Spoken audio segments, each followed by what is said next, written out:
Welcome to Hurrdat Sports Live. Runner breaks for second here out to center. Harris sprinting straight back. Oh my goodness! Oh my goodness! That is as sensational as it gets. Michael Harris. And fly ball right center, pretty well hit. Ravi racing back to the triangle. And up against the wall, they made the play. Oh, he paid for it. He took a shot, but to the deepest part of Fenway. In the air, right field, that should be deep enough. Lindor tagging at third. Reynolds makes the catch. Here comes Lindor with the winning run, and the Mets have walked it off in the bottom of the ninth. Pete Alonso with the sacrifice fly, and the Mets win a scrappy game as they defeat the Pirates in the opening game of the series 4-3. Brunson gets inside, lowers the shoulder. They've got to be locked in with them. Brunson, three-pointers. Harris, Knicks cut it to 2 for the left hand. Back shot's good. 33 for Jalen Brunson. Brunson drives, gets past Horford, stops, pulls up, two-pointer, got it! Brunson looking, step back, three-pointer. It's good! Rattled around and dropped through. Good morning. Welcome into Hurrdat Sports Live, presented by Centris Federal Credit Union. That's DB. I'm Ravi Lulla here at Hurrdat Sports Bar and Grill. What's up, DB? How we doing? Oh, we're doing terrific. How are you? Good. How many times is that thing going to beep, click, tick? I'm trying to keep it. We're trying. How many times are we going to do that? We're going to do our best. I'm not going to lie to you. It wasn't a terrific night, but I did my best. We're out here. I mean, kind of like who? Golden State. We're out here. The Vegas Knights. Like, who did their best, but their best wasn't good enough? Boston. Yeah, I'm not a huge fan of the way that script's being written because, and hopefully Tatum can come back, but man, I do not want to see New York win the series. Like, I'm not going to discount it. People get hurt all the time. Yeah. But the competitor in me is just like, you know what? You want to beat teams at their best. For sure. And but health is part of it now, though. It is. Like, being able to stay healthy is a huge part of winning a championship. And to be fair, they very easily might have gone up 3-1 with Tatum. Yeah. If Tatum finishes the game. Like, we don't know, but it's on the table. I have a question. Okay. And maybe I need to go to somebody that's guy, it should be in your wheelhouse. All right, I'm ready. When did we start doing wheelchairs? Okay. Was it Paul Pierce? So was there a pre-Paul Pierce wheelchair? Paul Pierce is the first one I remember. And then we had a gap. And then we had Dwayne Wade with the shoulder wheelchair, which was, I still don't understand to this day. Because famously, when you have a shoulder injury, you can still walk. To this day? To this day. And then after that, it seemed like it sort of picked up in consistency a little bit. Yeah. That we've got wheelchair. Now, I kind of get it because doing the whole, like, let's grab a couple tall guys and walk into the locker room seems archaic. Yeah, it seems a little silly. I just didn't know how would be, and I've seen, Lord knows, I've spent enough time in hospitals the last 2 years, but I mean, you can basically fold a wheelchair into you get into nothing, like a piece of paper, like a matchbox car. Yeah, they're tiny. So I get it. Like, they just whip those things out. Super portable. Yeah, it's like, people's lawn chairs watching sporting events. He's throw that thing down. But really? Yeah, I mean, I know you're a big, like, walk off on your own power. You make it seem like I'm unrealistic. If you get up, get up. That's all. I mean, I know you want everybody, when they rip their Achilles in half, to go shoot the free throws and then check themselves out of the game. I see what you're doing, and did not. No, not happening. I'm just saying, when you're investing somewhere in the neighborhood of $500 million into a guy, like, maybe you just go give him the wheelchair so you don't do any more damage on the way out. Fine. Have your wheelchair. I just asked the question. Now, if we're talking about a shoulder injury, you don't need a wheelchair. Or if you poop your pants. Honestly, if you poop your pants, I'll let you have the wheelchair. That's fine. If you feel like sitting in that, go for it. All the power to you. Yeah, tough night out here in the association. Yeah, it was a little rough. Shane, are you happy with hockey? Don't matter to me. Don't matter to me. It's all right. All of a sudden, he's having spectacular interviews too. Ooh. Shane, are you ever happy? Nice job by the Giants saying the quiet part out loud with releasing their interview. Like, why? Yeah. Why, New York? Yeah. Stop New Yorking. I mean, they're not going to stop New Yorking. Yeah. That's kind of what they do. How about Phil Simms just low-key hammering Abdul Carter? Hey, You know, the thing about Abdul it Carter is, didn't ask for 11, right? He didn't really need. I mean, Phil Phil Simms Simms didn't need to. Also, chime in. Phil Simms, do you really want to be brought up because, like, historically, you're thought of really well, and you were kind of just okay. Yeah, age better. So maybe if I'm Phil Simms, I stay out of the fray Age better. and just kind of stay above everything here. Phil's got strong opinions. Did you not used to listen to his broadcast? Oh, I do. Or when he was replaced? It was hectic. That is Severe's favorite guy, though. I should get his takes on Phil Simms. What? Sorry, Jace Wizzestick says DB needed a wheelchair after he fell at the school. Hey, That probably would have helped, honestly. I told you how the principal called me out the other day. Yeah. She said, "Oh, you're walking better." I ain't gonna lie though.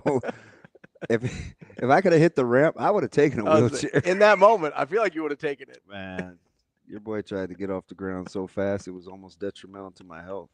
I tried to pop up and it darn near gave out. You're again. like, uh-oh. Carl Lewis singing the national anthem. Do you know what my self-talk was? Uh-oh. Are you kidding me? You got to be better. Get to the door. Like, I mean, the self-talk started immediately. Well, you got to understand, though. It never affected my play. I can look back at that and laugh. I'm just glad you're actually okay, because that, like, you could have actually hurt yourself. No, and I did. There's still some things I can't do, but You're moving pretty good, though. Yeah. Given what happened and the fact that my teeth are intact. I was like, didn't hit your head on the ground. That's a big W. No, I got a lot of other markings On your face? that weren't from that. But apparently the shower is much worse, or maybe I beat myself up I don't even get to a deep enough sleep to be probably violent. not. But you know what I think happened was my dream about having to fight the guy in the grocery store pre or post hurting my face. I thought it was post. I think it was post too. I thought like it was like Post. Kellogg's, like the Yeah. cereal. I don't know. Actually, I think Post is a whole other brand. You feel good about yourself because you got a haircut. You look fantastic. When we go to the 3-cam and get this thing fully blown out, man, I'll be glad when people get to see your beautiful face. I am old. I mean, you're a good-looking. You're right over there, Shane? I worked hard at school. What's the correct term for little people? I think little people is what they go by. Can I pet that dog? I know there are other terms that they I do told you, my not buddy go says by. he suffers from dwarfism. I think that's the name of the actual condition. And I'm not saying you're that guy, hey, anybody can be good looking, but I like your haircut, man. Was that Great Clips? But just because I don't have 26-inch guns. Was that?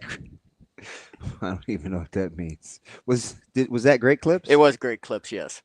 Coupon or no coupon? Coupon. $10.99 haircut. Nice. How much was the coupon for? $10.99. It was Oh, so it wasn't off. It was just get it for this. Yeah. Nice. What'd you tip? $5. Wait, is this thing scripted? Why are you answering my questions so fast? I don't know. I mean, it was literally. If it would have been, did I give him notes? It was So normally it costs this, and so I tipped off of that amount. It took her about 5 minutes, so I said about $5 for the tip. That'd be $1 a minute. Yeah. She cut your hair in 5 minutes? Yes. Do they not wash it or anything? No, I don't want to say that. No, I'm just asking. Like, I didn't know. Like, I don't know how you would do it in 5 minutes and get it washed. Oh gosh. Todd, that's definitely not the term. Are we really doubling down? On what? I don't know. So the internet tells me that little person or little people is the term that they prefer, but dwarfism is the condition in which you become a little person. We're all the way out on, I think, midget. You can't call them that anymore. Yeah, that never sat well. Yeah, it's How do you become a little person? You shouldn't also call What them. do you mean become? Yeah, I mean, Well, like you grow and then you stop. That's how you kind of become a little person. so you just kind of get there. Yeah. Or don't. Yeah. Yeah. Mom, get my nuts. It's kind of like how do you become cold? Really, cold is just a lack of heat, and little is a lack of height. I got a question though. So like They don't want you to call them dwarfs either, even though it is dwarfism. Sometimes when you like get a haircut or you feel like you look good, you know, you might go to the hairdresser or the stylist or the barber or whatever, and you're like, man, it doesn't matter what I wear. I look good. You ever felt like that? Yeah. Okay. Yeah. All right. No, I got you. Is that how you feel? Because you're awfully squirrely this morning. He does. You seem bright-eyed and you- bushy-tailed, and I don't know if you got a good night's sleep or The you smoke- like the way you looked in the mirror or the smoke plumes were extra plush this morning when I was rolling in. was it? Oh, it was Isn't smoky. it good? It was smoky. Yeah, just some Like mornings Robinson. it's like that. Yeah. Is it so? Does the puffs you said are just kind of how aggressive you are with He the was vape, Magic right? Dragon over there this morning. I don't know if I could be amazing today. Wow. We're out here, right? I guess. So yeah, little people, not dwarf or midget. Anyway, I'm very sad for, I guess, Celtics fans. You know, big Josh Hodgson guy, Yeah, I love Josh. aka J.O. Felony. Yeah, terrific. You just don't want to watch. He's had to watch the Braves be hurt. His Mhm. Titans can't stay healthy. The Celtics aren't very. St. Louis Jordan is a Celtics fan. So in Josh's, I guess not in his defense, he did get the Celtics title last year. He got the Braves title recently as well. Like he's doing Had enough. He's doing okay. You can't tell people. He's doing okay. You cool with Golden State not winning another one? Nah. But if somebody was like, "Hey, you got," I'm the Steelers. I just want one in the last 15 years. if somebody came up to me and was like, "Okay, listen, man, you need to quit bitching about the Red Sox. You got 4 over the course of 14 years. It hasn't been that long since 2018." I'd be like, "You're not wrong. I'm still gonna be mad about it, but I understand your point." Or if they go, "Hey, you know, you've got Golden State, you got 4. Curry turned out to be everything you wanted him to be. Just enjoy the twilight of his career. Quit yelling about the front office." I'd be like, I mean, you're not wrong. Got the bonus one after Durant left that I didn't think was coming. The way No. How all of a sudden did you make this about you? I make everything about me, DB. That's kind of my thing. Oh. Okay. All right. Rico is not upset about Boston. No, yeah. So team, go Rico. Yeah. I mean, I'm sort of so to be honest, 'cause I'm not. Although here's the thing. Uh-oh. I gotta say this about Rico. So you know my personality, right? Like I cheer for the underdog. Mhm. I like good triumph stories. That's why my emphasis is in special ed, Mhm. mild to moderate, K-8. Trying to help people overcome. I like good success stories. I Mhm. mean, if everybody's gonna like Rico, which they appear to, Mhm. I may have to just be out for no good reason. You say Is that not the most DB thing It ever? is. I may have to be out on Rico for no good reason. except that everybody else is in. Yeah, You're like, it's too popular. I'm out. like You're like a hipster, but with people. How in that? wow, something I've never been called. I've been called a lot of things. I'm just saying, I always get the rap for being petty, but that's way pettier than anything I do. So still root for Rico. You gotta keep Rico in. Okay, Rico's I'll- a good dude. All right. There's a reason people Like like. everybody loves this dude. There's a reason people like Rico, and it's because he's a good dude. Okay, I'll get on it. Like that's one of those guys that you would ride with. Yeah, I just feel like because I don't want the rap that I got. I didn't get a couple of my idiot You're Associates. still DB from the block. no a couple of my idiot associates Yeah. from college or high school would tell me I always picked the ugly girl on purpose. That's not true. That's not true. Mm-hmm. But I will say, like, the more popular you were, the less apt Interested I that you was were. to probably, Yeah, I get that. baby, go my way. It's really shorty. We like to find little diamonds in the rough, you know. Not We will embrace it. Not intentionally. I much prefer being attracted to you. But I mean, let's start there. But All things being equal. I get so Rico stays. Okay, that's fine. I won't kick him out because he hasn't done one thing No, to me. Ever. Not at all. Not at all. He's a good dude. All right. I'll ride with Rico. I just had to get that out. No, of the I way understand. That 'cause is a very the skirt DB. pom pomming we have for. That's why I had to start defending Austin 'Cause he was getting piled on. because he too was much. getting bombed. I was like, nah, I'm riding with Austin now. I'm Team AJ. I think Austin kind of knows what he's doing. Is he responsible for the clip yesterday? Yep. Oh, he's out. He's out. You know what? I was so impressed in real time that he got it up that fast. Listen, AJ is out. I had adopted that dude. I defended his abnormally large lunch pail, the sweet haircuts, the interviews, the juice he brings, the fact he way outkicked his coverage and he's going to marry a doctor. I defended that he sleeps around with other media partners. It's fine. Bed hopper. Metaphorically. He's out. Don't want the doctor girlfriend to get the wrong impression. I tease him about that. I'm like, AJ, when you cut these clips, I know what you're doing. Oh, man. Yeah. I don't know, Here, man. I'm gonna defend Austin. Of course you will, because I'm on him tough. I'm gonna defend Austin here. All right, let's defend AJ. That graphic, and if you were on social media at all yesterday and follow me or DB or the show, you understand what we're talking about. Listen. You tried to dial it back. Listen, I'm a good piece of. I don't want to bury people because it's not my style. If I don't think you're being ill will, but there's some people that needed buried yesterday. Man, I listen. You hit the replies, which you don't do a lot. I'll take it.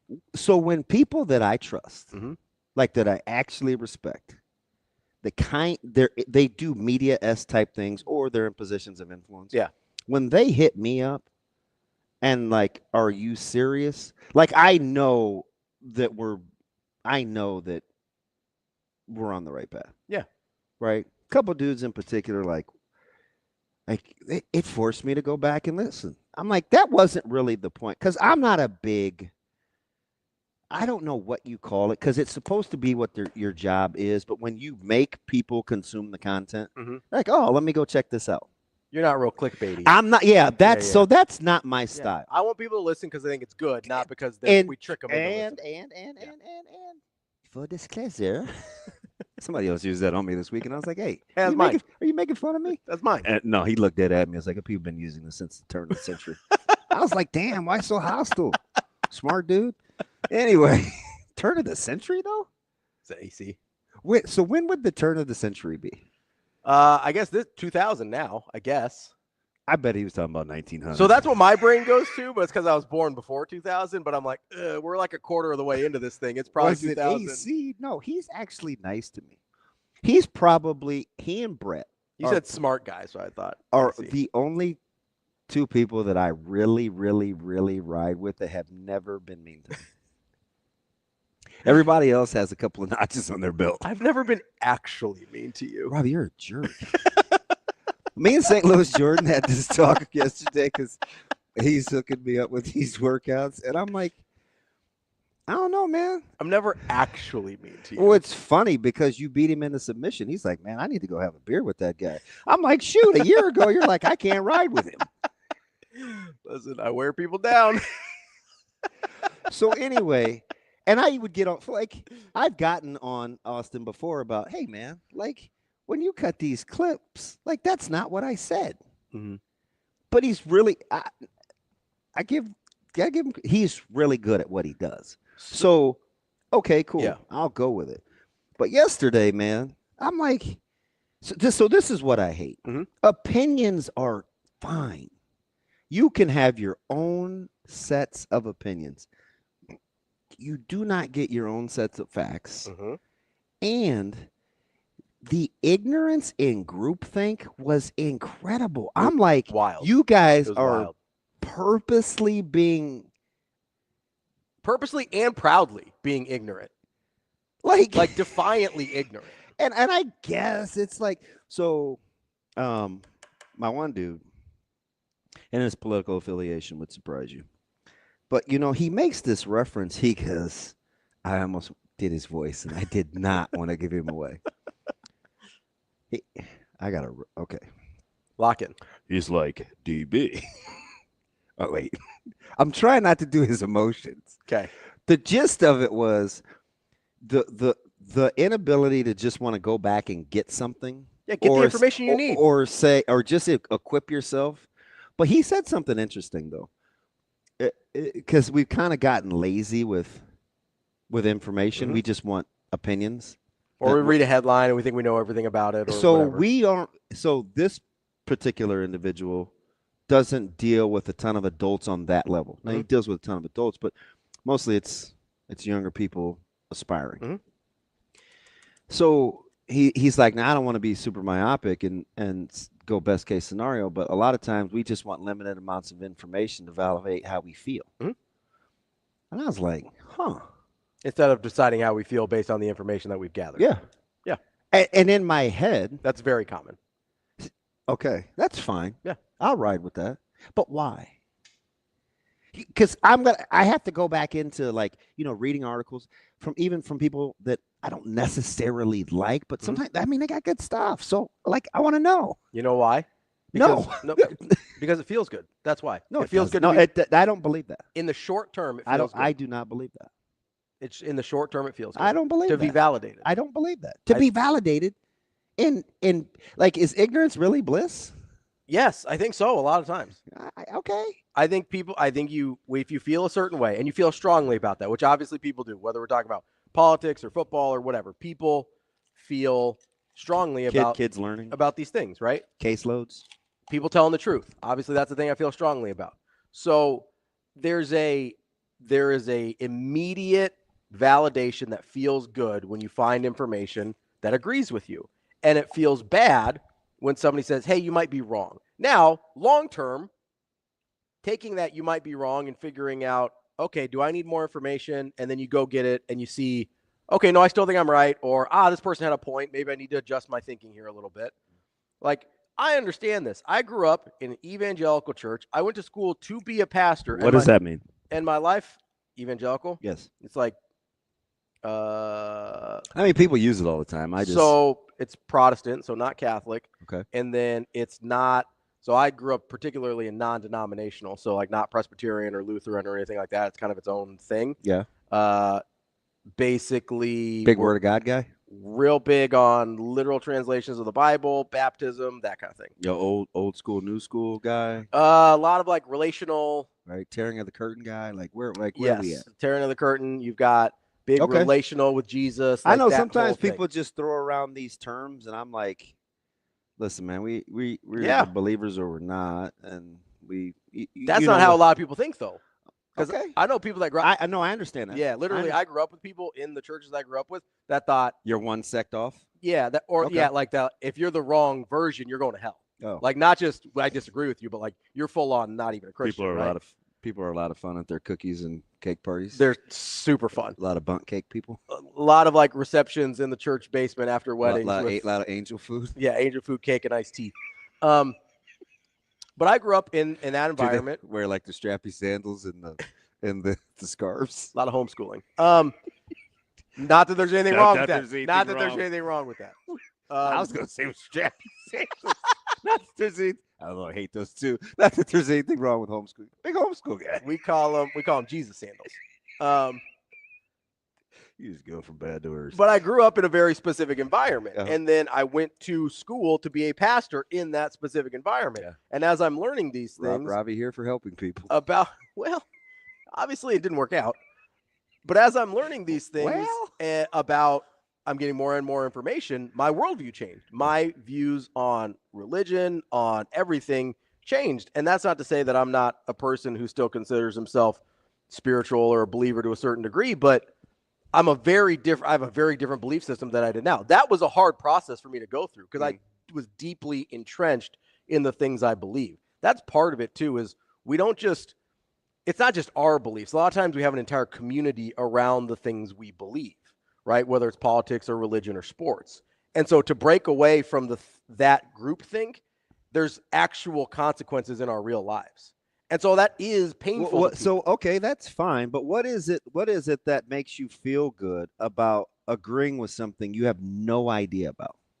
Because it makes you feel right, even if you don't know. Oh, okay. That's great. It's terrible. That's about as shallow as it gets. I get that, but I genuinely... You're agreeing with something that you have no idea. Or disagreeing. What you're talking about. Absolutely. That's the thing I was so frustrated with yesterday because, and this is where I'll defend Austin. He got that graphic up to promote the segment we were doing on the show in real time. It was pre-7:15. I need to pay more attention. It was pre 7:15. But I went up. But I mean, like, if we're keeping it a buck, like, I won't even hold him. Like, I didn't want to talk about it. Yeah, I did. But once I saw where you were going with it, once you understood why I wanted to talk about I'm it, like, oh shoot, I get it. And we weren't even really talking about. And no, we're not going to do that. We're not going to do that. Don't be like these other parody shows. If we're talking about the dude, we're talking about the dude. Fair. Okay. So, because we were like that. We weren't re-legislating his coaching career. That's what that's what I mean. That's relitigate that is we weren't doing that. We were talking about other stuff. And listen, and I don't want to. It's easy for two dudes that are responsible for the content to defend the content. Mm-hmm. So I'm not going to be that either. But I will simply say, the sequential building of what the discussion was, and I mean, you went probably 41 of the 50 minutes, 42 of the 50 minutes. Not bad. Right? Yeah. I'm not tripping over that. Yeah. Like, again, man, life's too short to always need my pound of flesh. But what I did like was the level of there are some things that we have to understand, not only in the media, but the fan base and hopefully the most important people, the coaching staff. Mm-hmm. Like, I do feel like it's important to learn from history. Yeah, the past. You don't necessarily have to be captivated by it or held captive by it. Yeah. But to understand it, to quote the famous Ghostface Killer, that's Killa, and a song with Method Man. Okay. I like Method Man. The song is called All That I've Got Is You. Mm-hmm. And he has a line at the very end. He's pretending to talk to his son. Mm-hmm. And he talks about how it's important to understand where you've come from so you know where you're going and you don't lose the reality of yourself. Mm-hmm. It's one of the greatest low-key lines that I've ever heard. And I think that was from the 80s. Yeah. And I'm like, the balance in that is pretty important because it's portable, whether you're talking about your sports franchises or, medical staffers acquiring other companies or coaching young people or being a professional. Like, having the fundamental baseline to take on something. Because, oh, by the way, a big portion of that was talking about putting yourself in position where you can manage the environment. Mm-hmm. Like, and how Coach Rule has done that. And maybe the most important thing is getting over the fact, because somebody's going to have to do it if we want to win. Mm-hmm.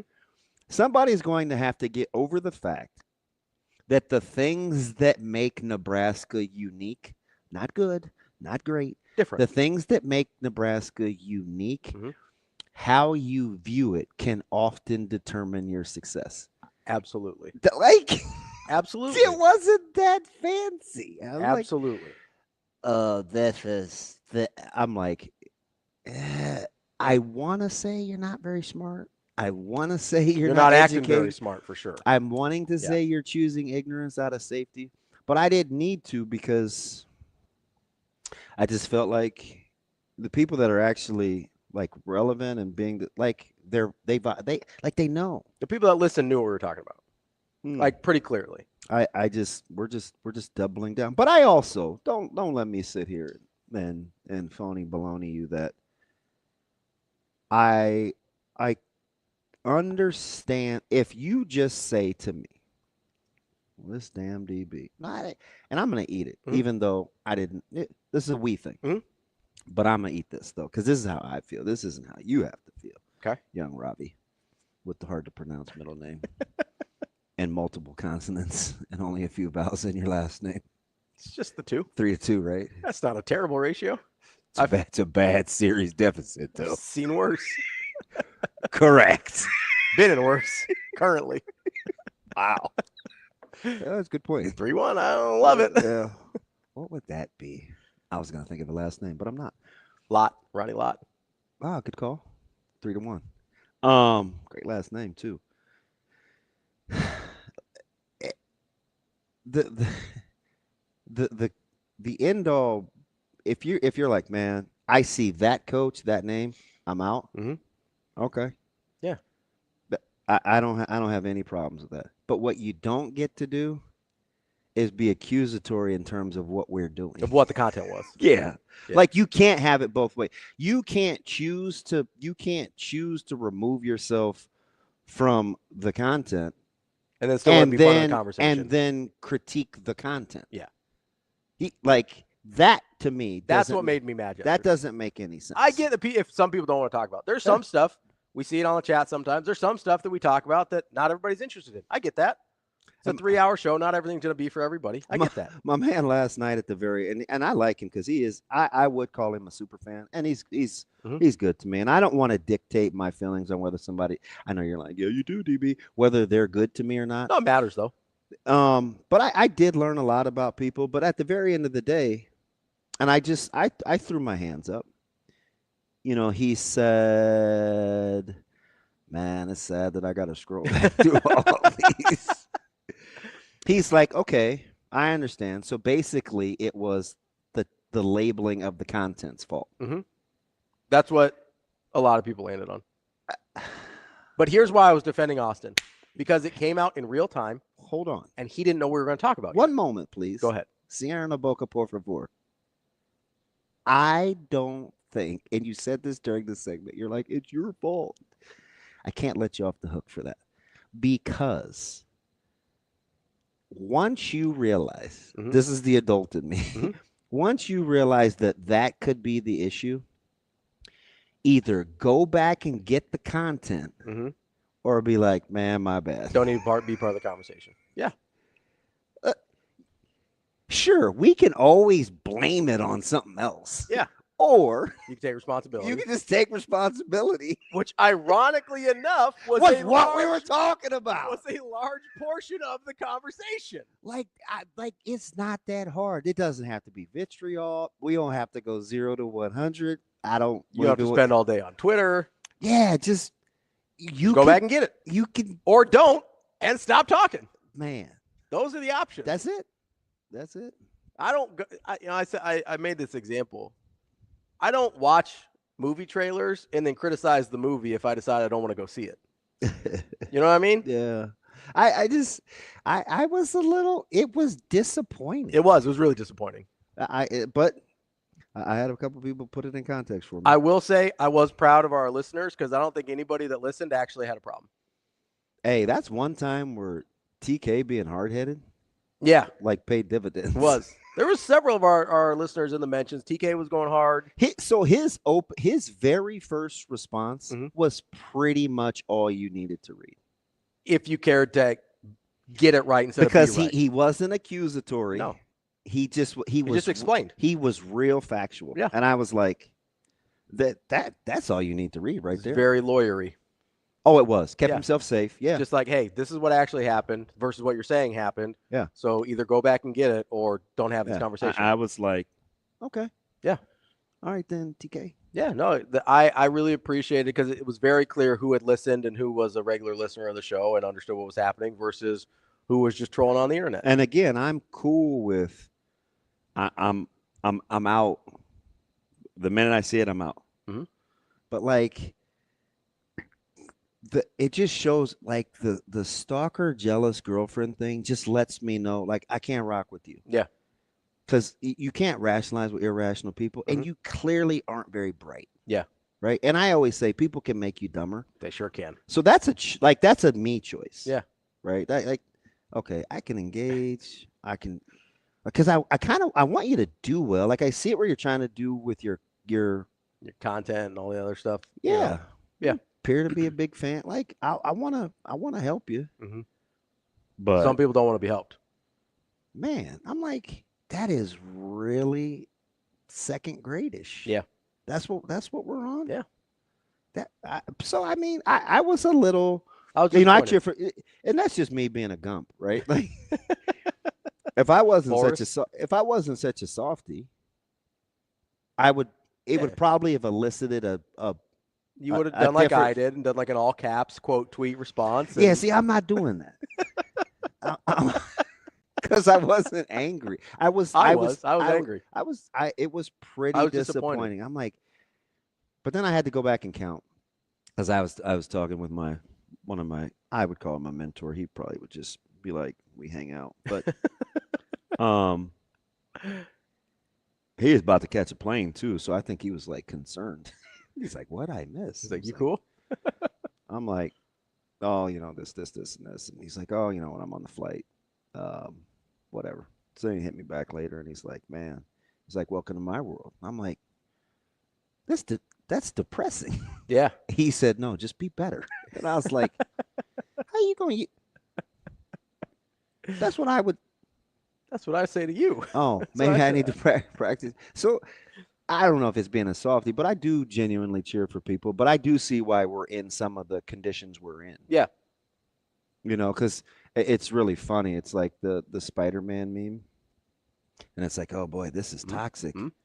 This is such a toxic this or toxic that. Like, that's the new Toot Gap. And I'm like, I don't know. What kind of role we playing in this? Is it a we thing? Is it a you thing? Yeah. Are you toxic and projecting? Because that's a little narcissistic, but I'm just trying to figure it out. I'm just talking. Figure all this out.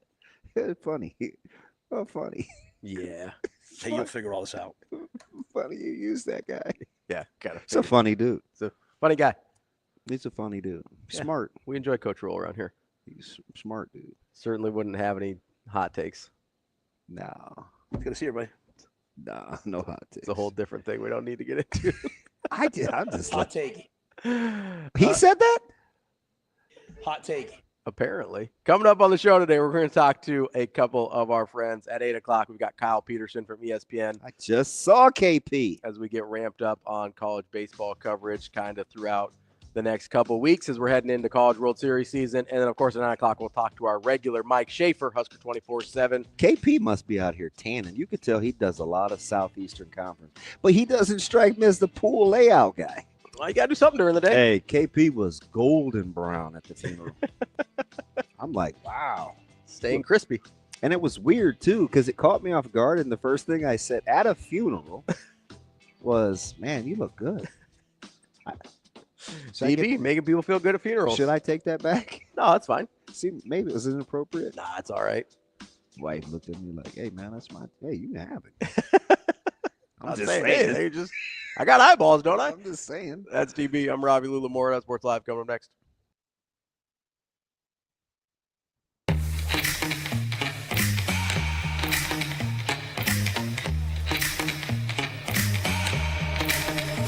Give me that cheddar and Rico.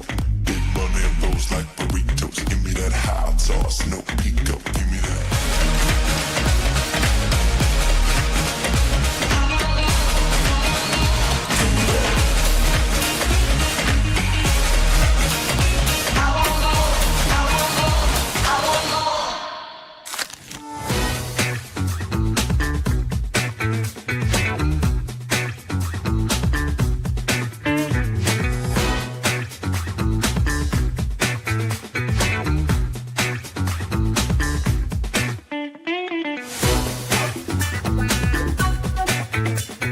Well, first of all, I want to thank you guys. You know, the media have been very, good to me, have been very supportive. So I appreciate all that you guys have done. It was a very interesting weekend, a big series against Xavier. I was very concerned that the players would get distracted with all the things that were going on. So I was very pleased with how they performed. Even though we did not win Sunday's game, we still played well. And with all the things that were going on before the game, and they knew there was probably some things going to take place after the game. So all in all, it was a good week for us. We went 3-1 against some very good competition in a very unique situation for everybody, myself, but more importantly, the players, having not gone through anything like this before. It's been a very rewarding season. I've enjoyed working with these players. It's one of the many reasons why I wanted to come back. We have such a good nucleus of veteran players, Nolan Sailors and Tate Gillen and Ben North, Kyle Hess, just to name a few. And they've done what I thought they were capable of doing.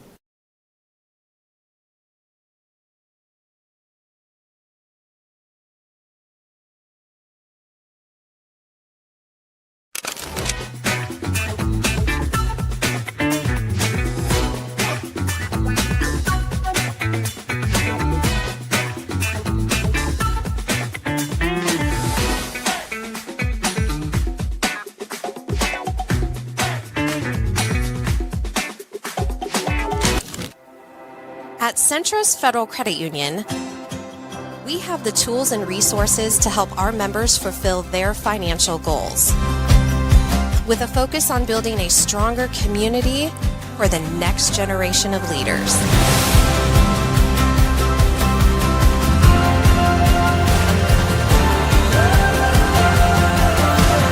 Centros Federal Credit Union. We are where you are.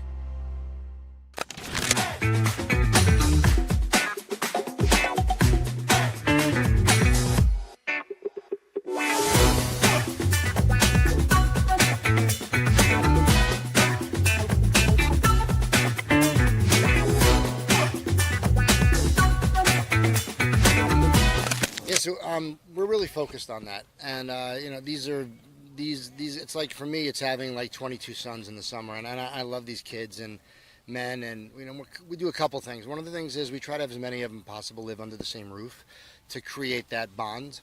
And when players are scattered all over the city and they see each other in the locker room and they see each other at a game, it's not that same bond. So they'll go to camp. Plug for camp, great bar, and it's like a fraternity a little bit. We make sure as many meals as possible together. We also want to give them the best nutrition possible, and things that maybe they don't know about, that they don't have a personal trainer for to pay attention to. So we, for me, and I tell them this at the beginning of every season, I want to raise great human beings. I want them to be a better person that they were before, that they are after. And I want them to go as far as they can in their career.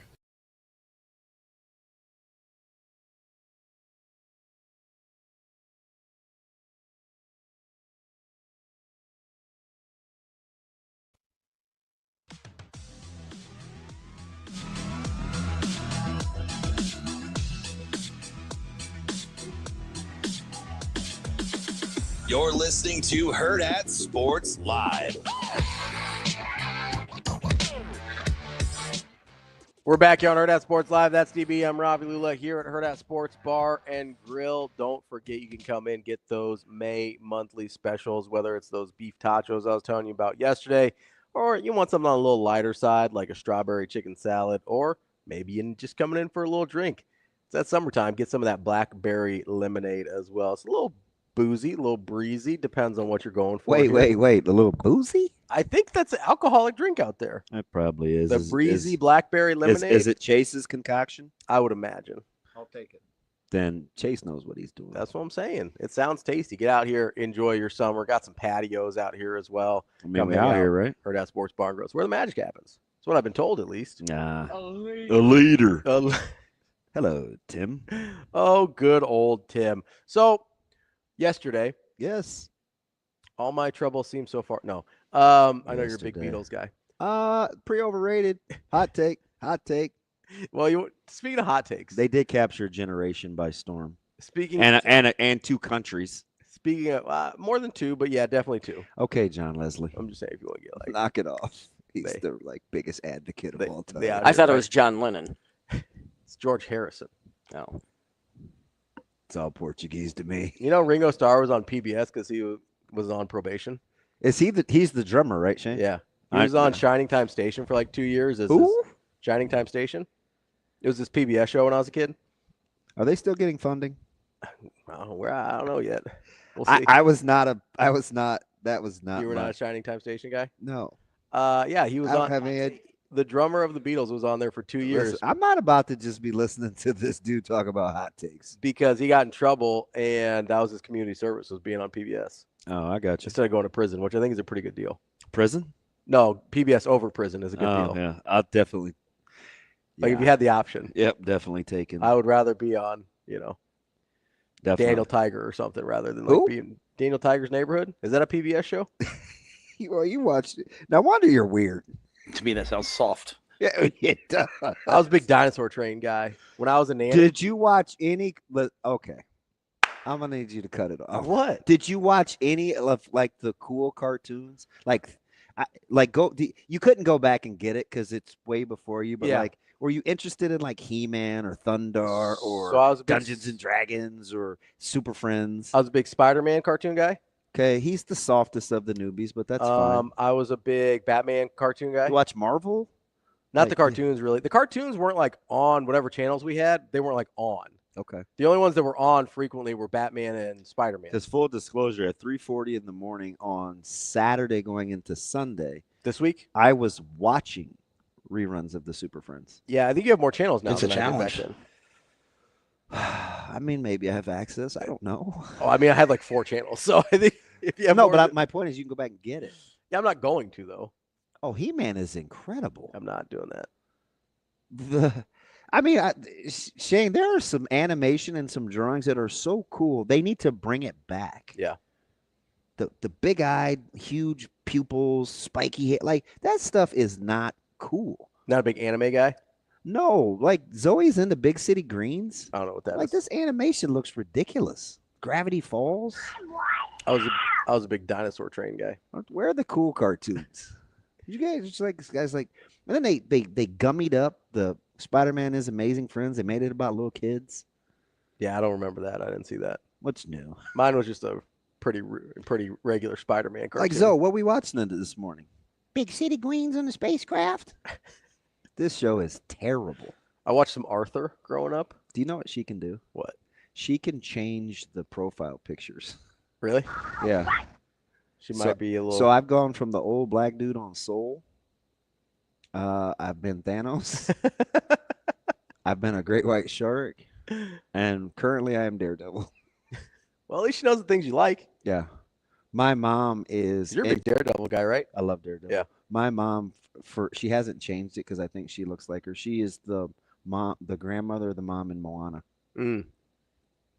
Yeah, it's funny how she thinks. I'll screenshot it to you how her mind works. Oh, Todd, I was a big Looney Tunes guy. I would do like Looney Tunes and Todd, Yeah, and I'd do like Animaniacs. No, so the thing about Looney Tunes is you got to go old school. Yeah. They would replay the old ones. Like the new drawings. No. Like you want like Babyface Finster and I don't know what that is. Remember Muggsy and the group and I don't know went down the rabbit hole. It's the dwarf. He was a little person. He was a little person, but he looked like a baby, and Bugs Bunny took him in. Hold on, Babyface Finster. Fins. And Bugs Bunny had a little soft heart. He was kind of like me, getting taken advantage of by the big bad people out here in the world. I've seen Babyface. I didn't know that was. And he's like, Finster, shaving, tattoo.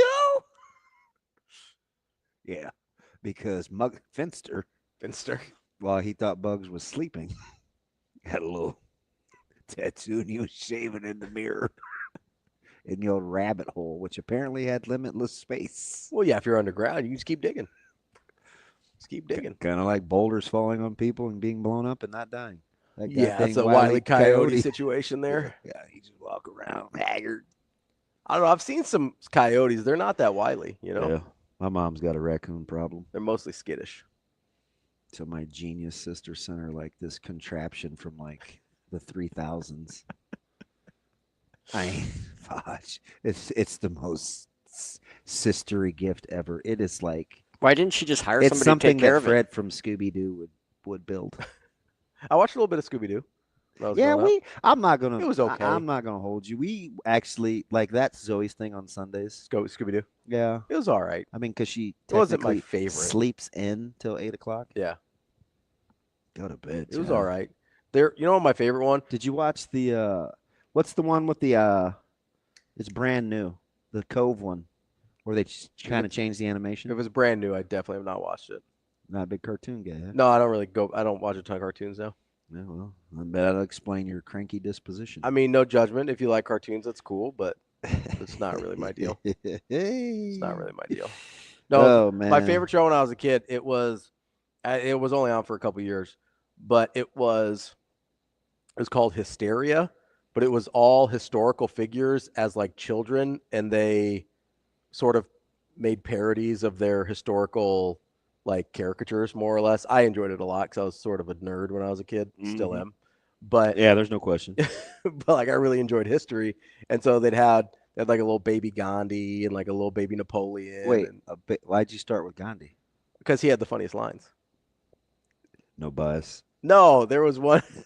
There was one where like Napoleon and like I think it was Genghis Khan were in. Oh, big Genghis Khan guy. Not a huge Genghis Khan. I guy. am. Yeah, you are. He's killed a lot of people. It's not why I like you. Oh, yeah, different reasons. Singular focus. On killing people. Big singular focus guy. Nailed it. There's some other figures from history that had some singular focus that I wouldn't recommend. Amazing Daniel. Hates kids, loves kids shows. No, these are shows I liked when I was a kid. I don't still watch them, Amazing Daniel. But there was this episode where like Genghis Khan and Gandhi were, I don't know, it must have been like the Asian room. They were on the bunk beds together, on different bunk beds. And Genghis Khan was like, man, I'm starving. And Napoleon's like, well, let's get some food or whatever. I've never heard of this. It's called Hysteria, but it's spelled like history. That's fine. And he goes, well, don't let Gandhi cook. He puts curry in everything. And I thought as a kid that was the funniest thing I'd ever heard in my life. You didn't feel discriminated against? No, because I was like, my dad does put curry in everything. Wow. You know what I never thought? In the Cosby Show that the kids actually, nobody ever wears their hat over their face where you can only see their eyes. I at no point ever thought that was funny. Although you probably aren't familiar with that character. I watched a lot of the Cosby Show on the reruns. Yeah, the dude with the pink hat, and he was like, "Oh, baby." Yeah, I'm like, let's not do that. Yeah. But there were also Tom and Jerry shows with like maids that historically wore house shoes and had big swollen ankles, and the dialect was off. There was Thomas. I'm like, you can't say that. I think historically there's a lot of things about the Cosby Show that didn't age particularly well. This was the cartoon. Oh, okay. Hey, Mudfoot. Fat Albert. You know what we're here for? Lay some treats on us.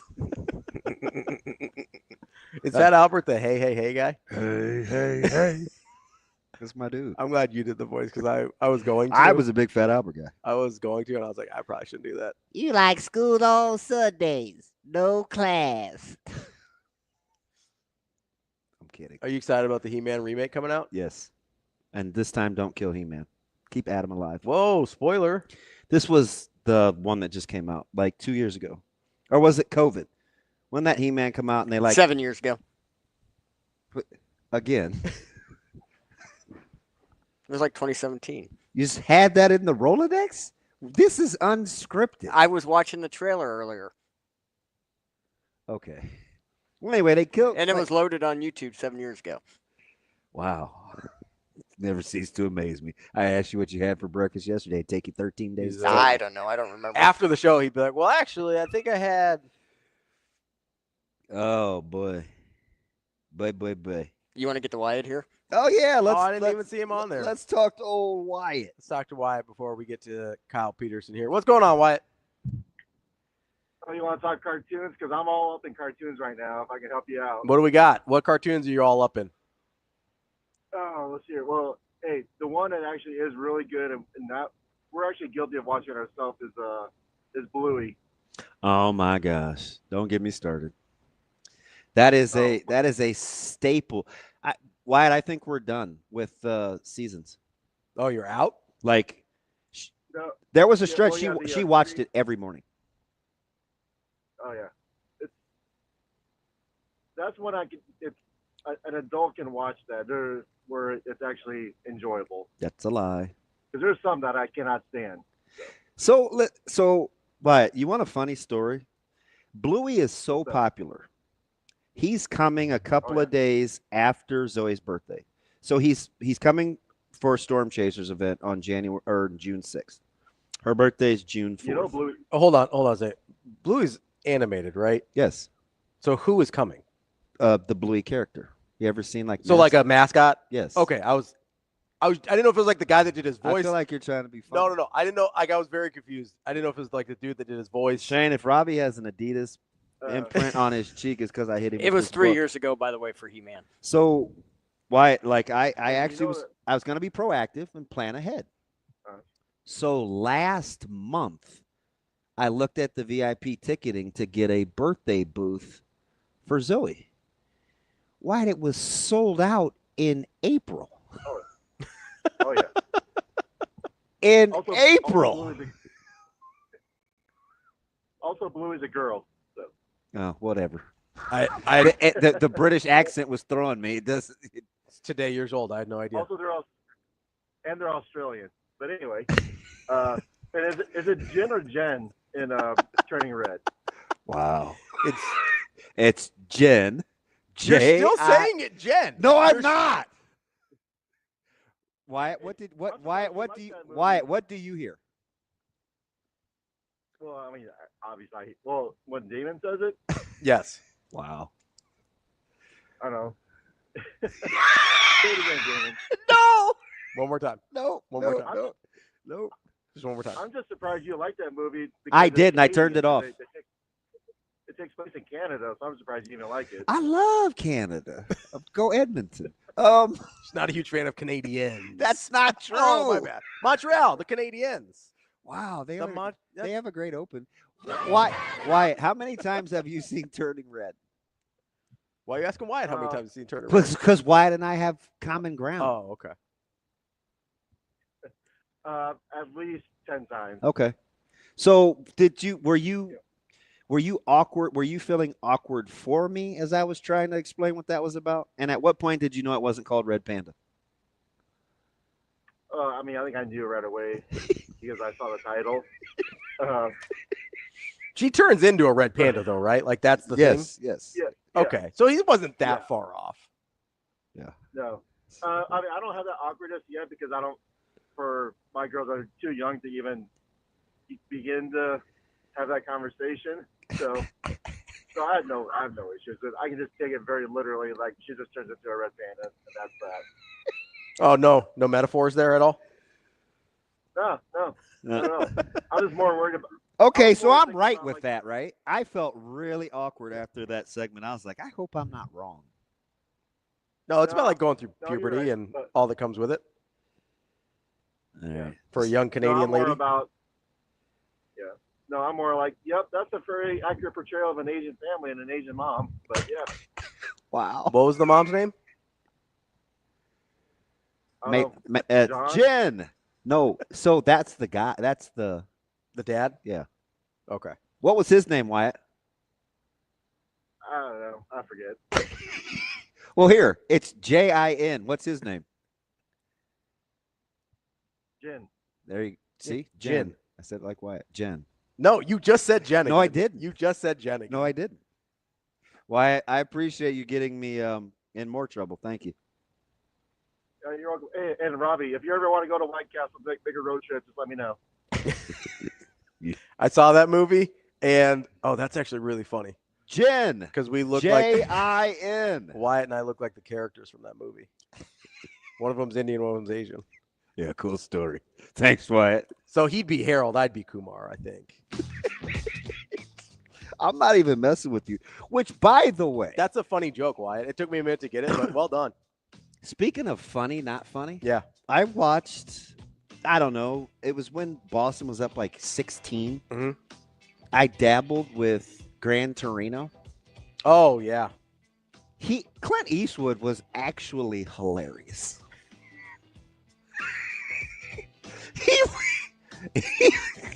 He was like, he was really funny. Like, and I'm like, why am I laughing so much at this movie? Because you're wildly racist. Wow. Kyle Peterson coming up next. It's not true.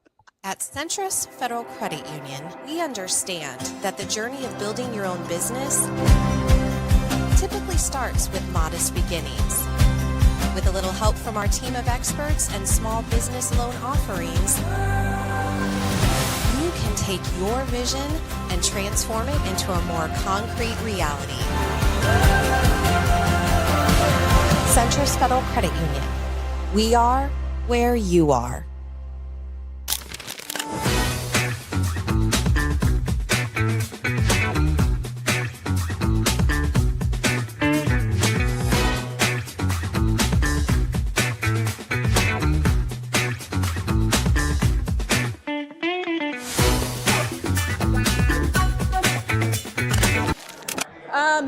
It's a great question. I alluded to this in the press conference, but Dr. Lee and Adrian, I think I align with their philosophy, their passion, and everything that comes with their leadership. So I was comfortable with that. I was inspired by it. Also, just the winning nature of the athletic department. They're obviously doing something right here, and I want to be a part of that. I want to try to help create history with the women's basketball program, and that part was really appealing to me. I want to be around winners, and winners are here. City of Omaha. I think the city of Omaha is fantastic city. It's right in the middle of women's basketball mecca at the moment, with all the Caitlin Clark, and it's located in a region where you can recruit some really good talent from, Nebraska, Iowa, Missouri, Minnesota, Colorado, some of those ties.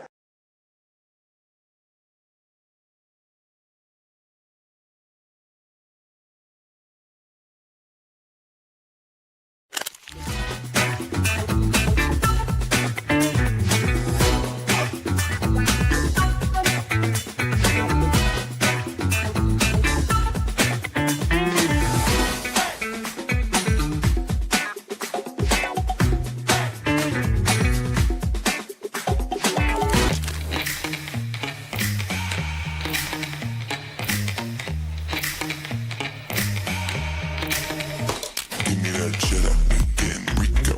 Big money and rolls like burritos. Give me that hot sauce, no pico. Give me that.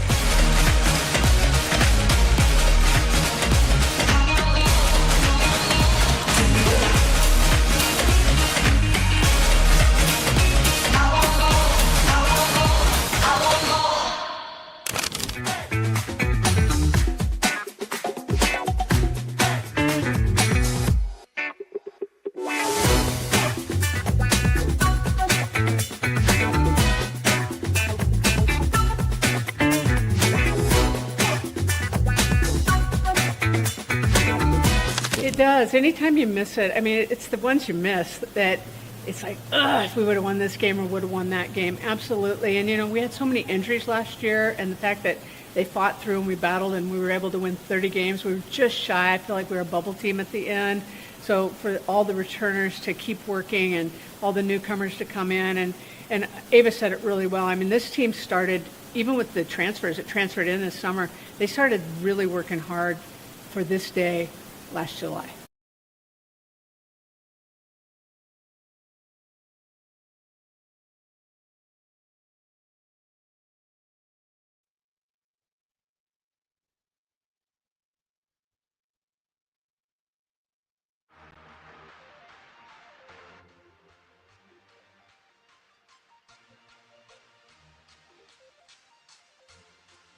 Welcome to Hurrdat Sports Live.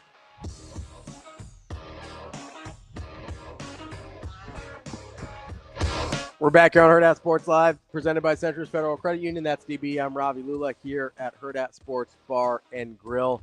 We'll be joined shortly here by our friend Kyle Peterson from ESPN.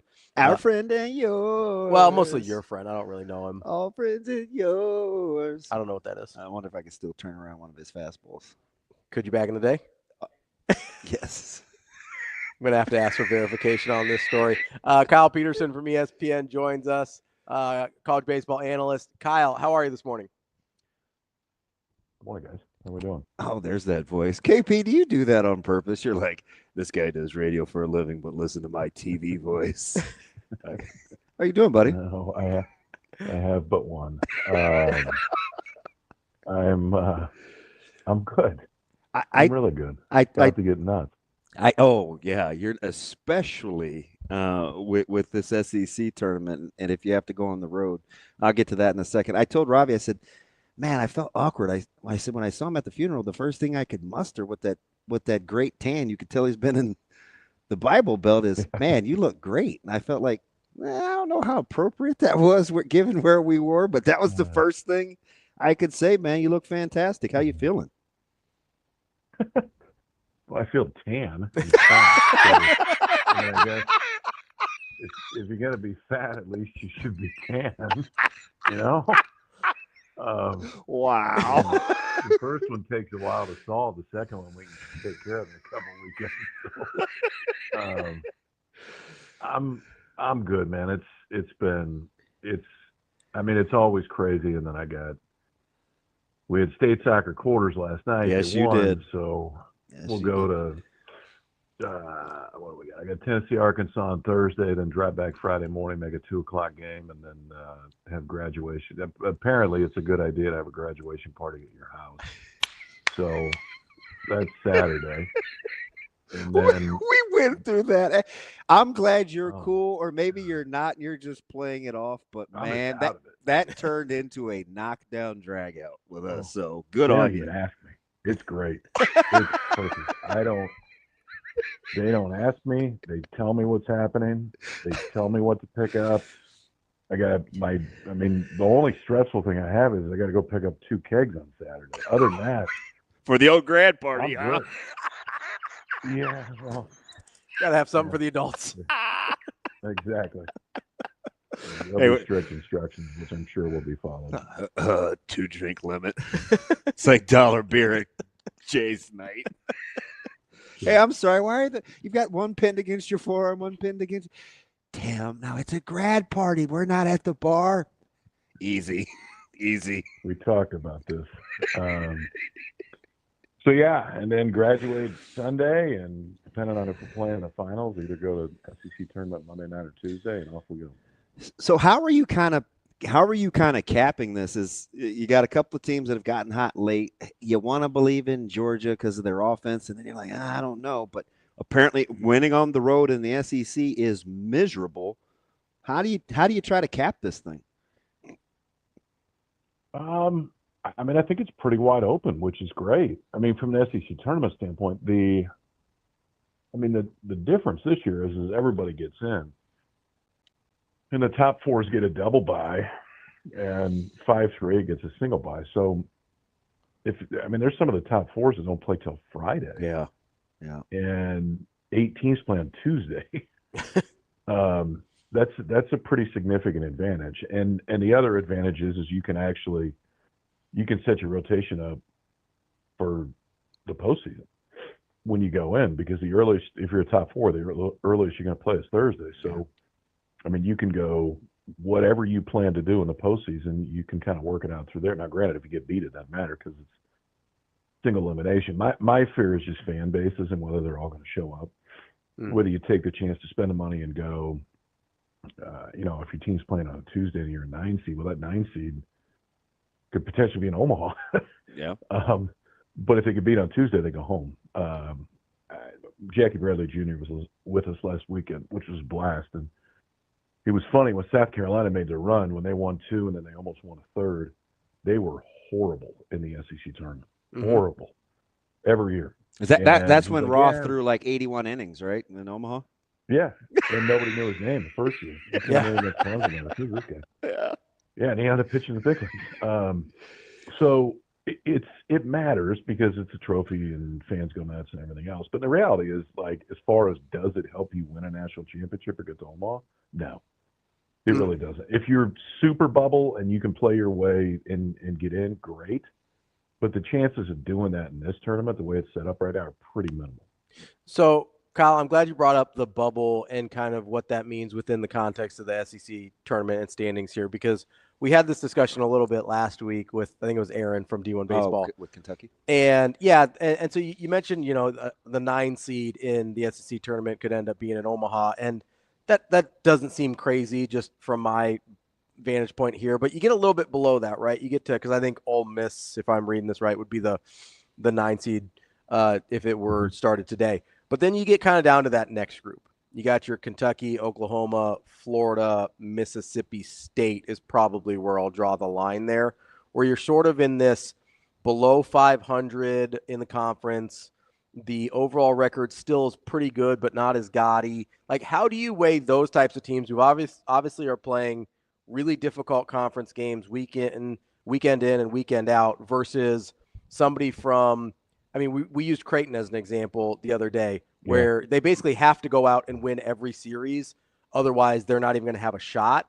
And how do you weigh those two things? Because they're both very pressurized situations, just in a very different way. And if you're the NCAA committee, which one would you personally value? I guess I think they're all created differently. The challenge is you can easily go back to who'd you play out of conference and who'd you beat out of conference. And I mean, for all the teams that you rolled off, Florida's got series win against Florida State, series win against Miami non-conference. Mm-hmm. That's pretty good. And eye test, even though Florida, honestly, right now is down there leadoff 2-hole and 3-hole guy, eye test still works, especially from an arm standpoint for Florida. Creighton is interesting for me because RPI is looked at differently based on where you are at in the country and based on what conference you are in. Yeah. So look at A&M. Okay. A&M is a team that can play in Omaha. Yeah, with attendance. Yeah. They could. I mean, A&M beat Arkansas in a 3-game series. They won at Tennessee. They beat LSU, who's now number 1, in a 3-game series. And then they've had some weekends where you're like, what the hell just happened? Yeah, they're 10-17 in the conference, right? Hammered them.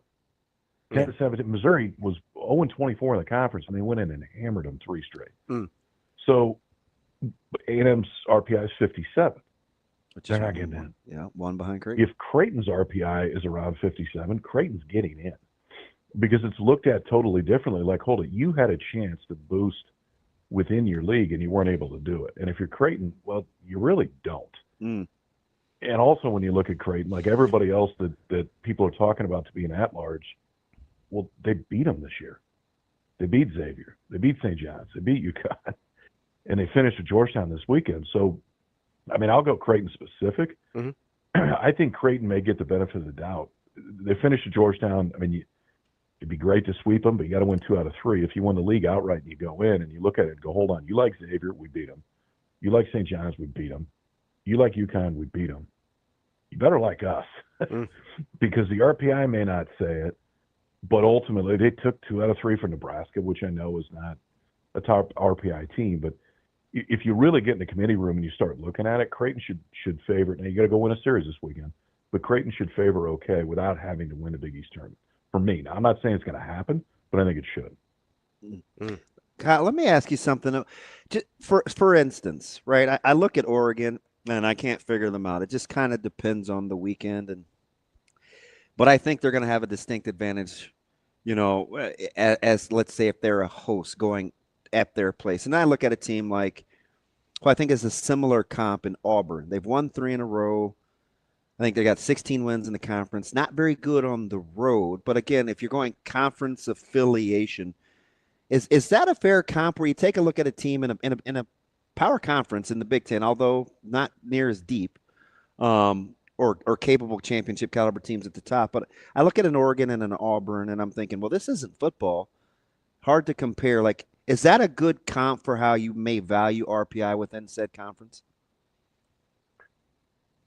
Yeah, from an RPI standpoint, I think it is. I think for anybody, when you start, I guess, comparing 1-to-1, I think you look at conference standings, but then you also do really look at non-conference. And Oregon's non-conference, well, outside of Oregon State, really isn't very good. They swept all 4 games they played with Oregon State. And that's going to matter when you get to the end of it. Auburn's a pretty cool story. I mean, Auburn was not good last year at all. And that's not exact. Now, I mean, listen, the environment is a little bit different to have the ability to turn things around right now because of NIL. You can flip it pretty quick. But Auburn's a team that has been really good in league. They're another team that beat Oregon State non-conference. They went and won a non-conference tournament on the road. They've been really good at home, too. They've been great at home. Yeah. And so I do think, I think Auburn ends up, they get Ole Miss this weekend. I think it's there. I think they go on the road this weekend. But I think Auburn compares more favorably right now. But I don't think Oregon's that, I don't think they're that far behind. And listen, Oregon, as it stands right now, I think it's 3rd in the Big Ten. Now, there's some pretty good clubs in the Big Ten, especially at the top. It doesn't help that Oregon State went in and won 2 against Iowa last weekend, and they tied the 3rd because of a travel deal. That doesn't make the league look that much stronger because you look at it, Oregon pounded them, Auburn beat them. And everybody uses Iowa's schedule against them, right? Well, I think you kind of have to. Yeah. I mean, they've won a ton of games, and they absolutely deserve to be in the conversation. If you win the league, that should matter because they don't control who they play. But who they do play this weekend is going to make a difference because they play Oregon. So I think this weekend's going to go a ways to figuring out what Iowa is, and then ultimately, is Oregon a top 8? I think they got a real chance. Kyle, as you're looking at the SEC and some of the top teams in that, I look at Georgia, they're 10-10 on the road. I look at Auburn, they're 6-9 on the road. I look at Vanderbilt, they're 10-9 on the road.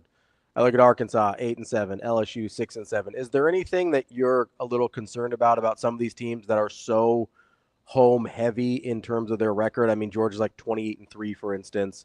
And when you start getting into, they'll obviously be away for the SEC tournament, but most of these teams will be at home for regionals and supers. Is there any point where you say, maybe this doesn't translate to Omaha, or what do you do with those road records that are pretty lackluster compared to the rest of the season for them? Well, I think first you go to their power numbers because and the ballpark, yeah. Now it's a little bit different now, and I don't think the ballpark effect is what it used to be in the past, at least as significant. I mean, we've seen more home runs lately, which is good, but home runs across the board are down like 8% this year in college baseball. So, I mean, it's not the craziness that it had been, but Georgia plays in a very offensive-friendly ballpark now. They're built for that. They're recruited for that. It makes sense. Yeah. And that's where you play most of your games. So I do think it's significant advantage Georgia if they can play at home all the way to get to Omaha.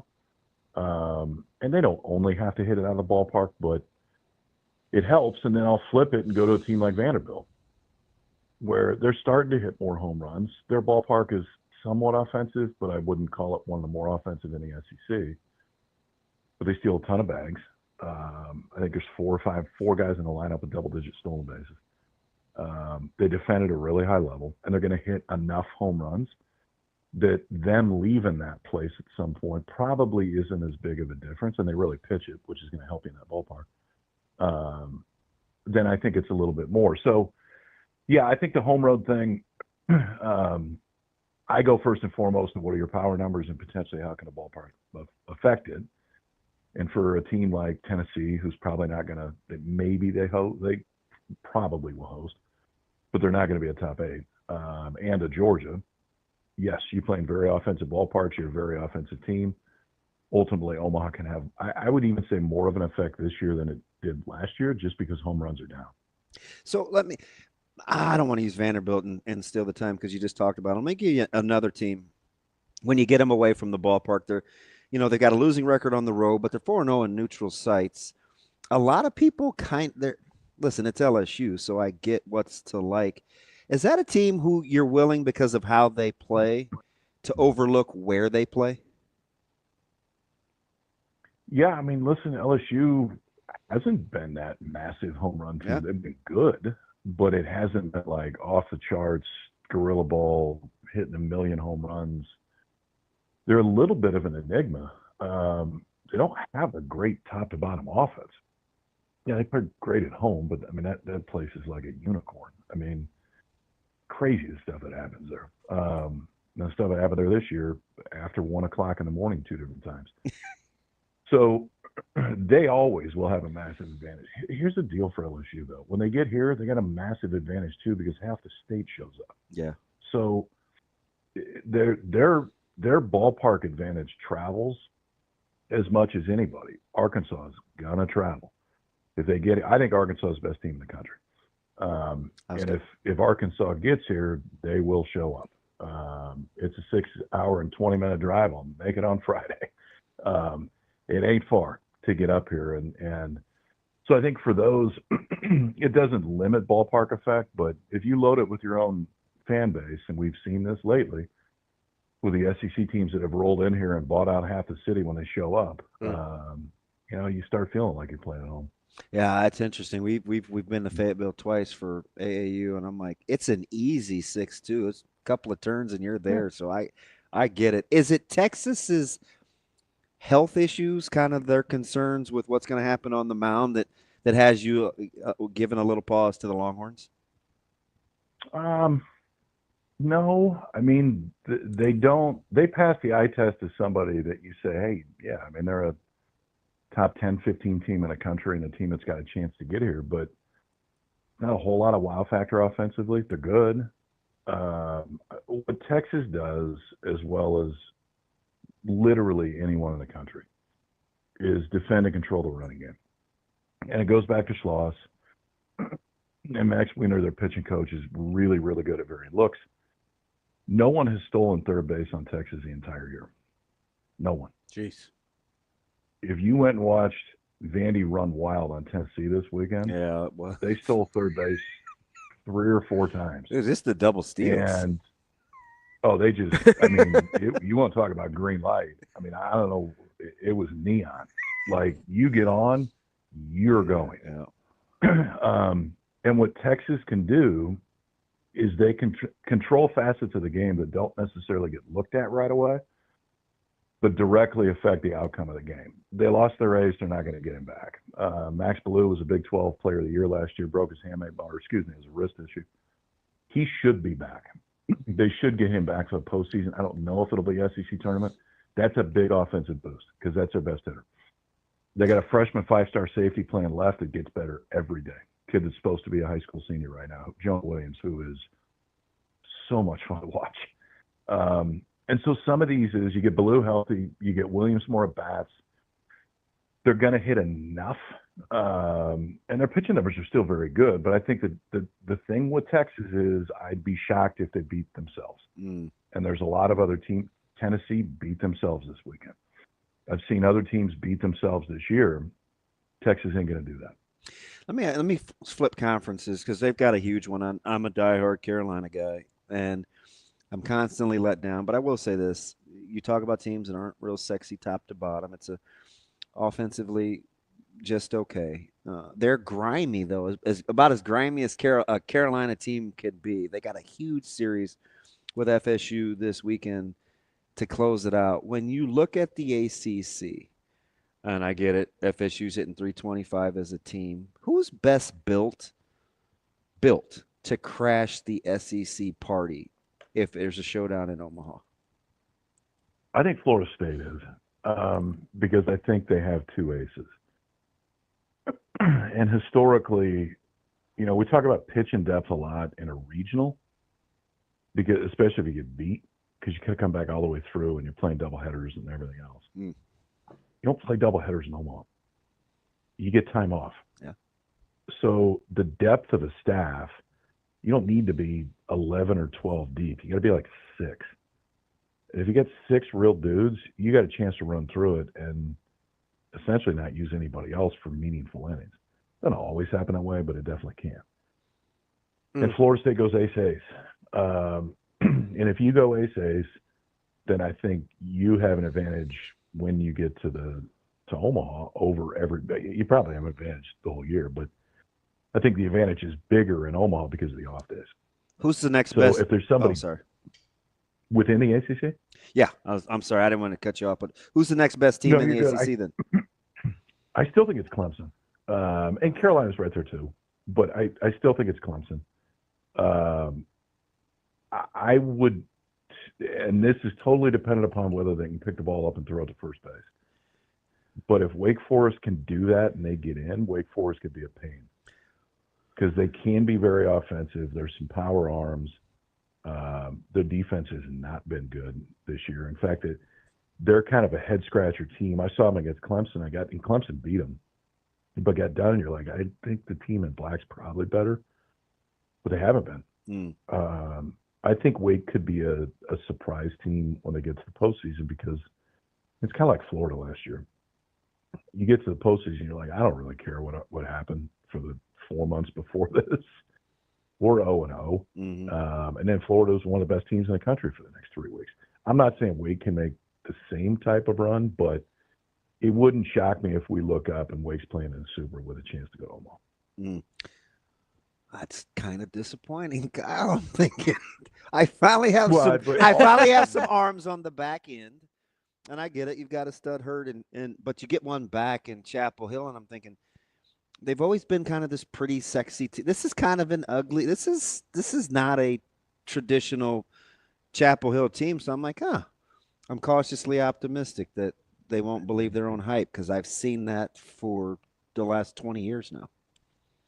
History would tell you that whatever I just said probably means that North Carolina's going to make one hell of a run. I am curious to see if they can slow down FSU, though, just to give me a little bit of a precursor for how I think the postseason is going to go. Because that offense for Florida State is, pretty ridiculous. They can get humming pretty quick. Yeah, it's pretty ridiculous. Kyle, let me ask you this. As let's say there's going to be, most projections have 11, 12 SEC teams in the field right now. If I give you national champion, give me SEC or the field. I know you see a ton of the SEC, obviously pretty high on them. Which one are you taking there? I think given recent history, it'd be crazy not to take the SEC. Yeah. But that being said, I think you're going to see some kind of surprise fireworks in the postseason. You like Irvine? Because I don't think there's Yeah, Irvine's more offensive than West Coast teams usually are, and I think that could play well. They've stubbed their toe a little bit towards the end of the year, but I think Irvine can make a run. But I think it can be. I like the Sun Belt. I like Troy. I like Southern Miss. I like Coastal. Coastal's I think you're gonna see. I think you're gonna see some surprises because I don't see. Maybe you see the gap of guys coming out of the bullpen throwing 96. And the SEC is going to have more of those guys than anybody. Go look at Mississippi State's bullpen. Mississippi State will roll 3 guys out that honestly look like they're big leaguers right now from a stuff standpoint. Mm-hmm. Now, they may not control it and everything else, but they'll go 97, 98, 97 out of the bullpen, and you're like, hold on. They just fired their coach? Like, these guys are good. Yeah. So I think that – I think Arkansas is the best team. That being said, they had to win Game 3 at LSU to not get swept last weekend. But I'd be shocked if it's really chalky in Omaha this year. It doesn't feel like it will be. Kyle, as you sit there, you go, okay, Arkansas is the best team. You like some of the bullpen arms, that gap in Mississippi State versus Arkansas there. How big is the gap to you between Arkansas and whoever you think the second best team is in the SEC? Oh, minute. LSU's number 1 in the country, and they just beat them. Vandy's in that conversation. Georgia's in that conversation. Auburn's in that conversation. No, I think it's minimal. You get a shortstop that's made 4 errors the whole year. You've got an offense that is different from what we've seen in Arkansas in years past, to where they're very I would say in recent years past, to where they can be really offensive. And they're always going to pitch. Zach Root's a first rounder. To get Gage Wood back last 3 weeks ago, I guess. He first pitched against 98. Is that long enough to be stretched out for him? It will be, yeah. Okay. It will be. He went 50 or so 2 weeks ago. I didn't see how many he went against LSU, but yeah, he can give you 5 or 6 when you get into the postseason for sure. And then they got just bullet after bullet coming out of the pen. So I think the gap is fairly small, but if you just go, okay, most complete, who do you think it is? From everybody that I've seen and watched, I think it's Arkansas. All right, let me get you out on this, KP.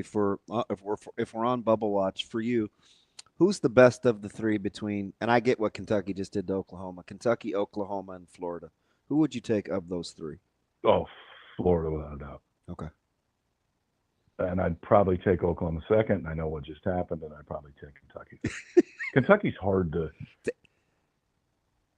They're hard to buy into, and this is like it's intended to be a compliment. I don't know if it will sound that way, but Kentucky wins more games than they should win. Mm. They just do. Mm. And its approach, they will do absolutely anything at absolutely any point. Minge is one hell of a coach, man. I would love to see what Kentucky would look like with uber talent.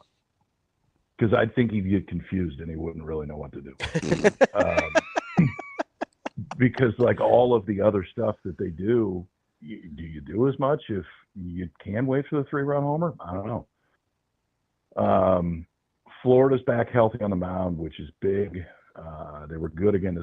Florida started 1-11 in the league, guys, and if they sweep this weekend, they could host. Like that's if you want to look at a second half team, Florida's been pretty good in the second half, and they've played some pretty good clubs. And OU, you got, Kyson Witherspoon could be the first college arm taken. So you start with that. It's a similar offense to Kentucky to where they're going to pressure you on the base paths, very different than Florida. They're going to pressure you on the base paths. They go first to third a ton. Witherspoon is a true ace. He's a big leaguer, and he should be there for a long time. Not as much pitching depth for OU, but as good an ace as there is in the league. So, but all that being said, I'd go Florida, OU, Kentucky, even though last weekend would make me look like a total idiot. You the man, KP. That's our guy, Kyle Peterson, ESPN SEC Network. Kyle, appreciate the time as always. Enjoy graduation this weekend. Man, it's like you're navigating. It's like you're navigating Florida State's lineup, having to juggle this week, man. Best wishes. I'll be watching. See you, boys. All right, Good buddy. talking to you. Yep. That's Kyle Peterson from ESPN. Omaha's own Kyle Peterson. Couple kegs for the old grad party. Huh? I know. I was like, Getting it all right. Maybe I'll stop by. It's not so bad. Oh, shoot. There were no kegs at my grad party. I can't remember if you could order drinks here or not. Could you? I think so. Probably. I don't know if that was during or after. Because we hung out for a while after, and I don't know if during the proceedings people were allowed to.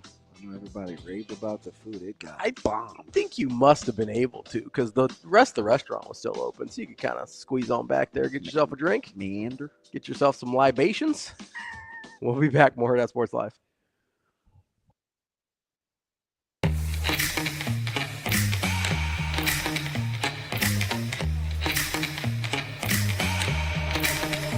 Give me that cheddar, and Rico. Big money rolls like burritos. Give me that hot sauce, no pico. Give me that.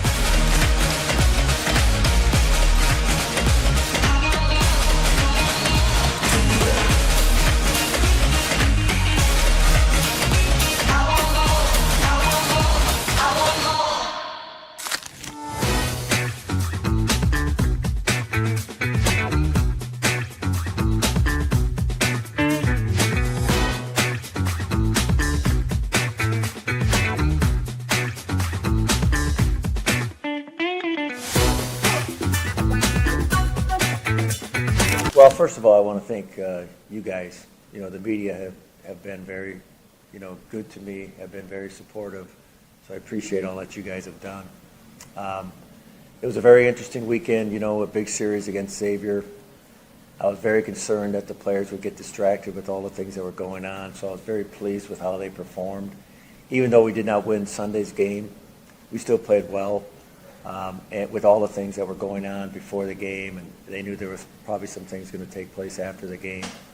So all in all, it was a good week for us. We went 3-1 against some very good competition in a very unique situation for everybody, myself, but more importantly, the players, having not gone through anything like this before. It's been a very rewarding season. I've enjoyed working with these players. It's one of the many reasons why I wanted to come back. We have such a good nucleus of veteran players, Nolan Sailors and Tate Gillen and Ben North, Kyle Hess, just to name a few. And they've done what I thought they were capable of doing.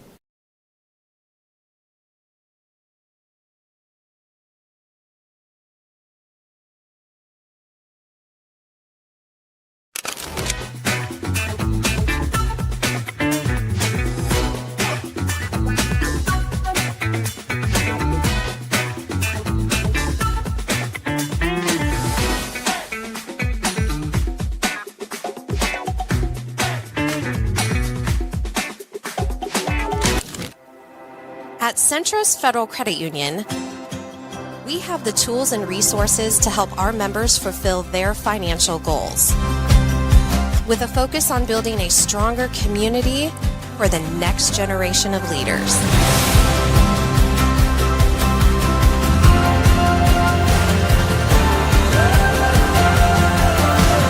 Centros Federal Credit Union. We are where you are.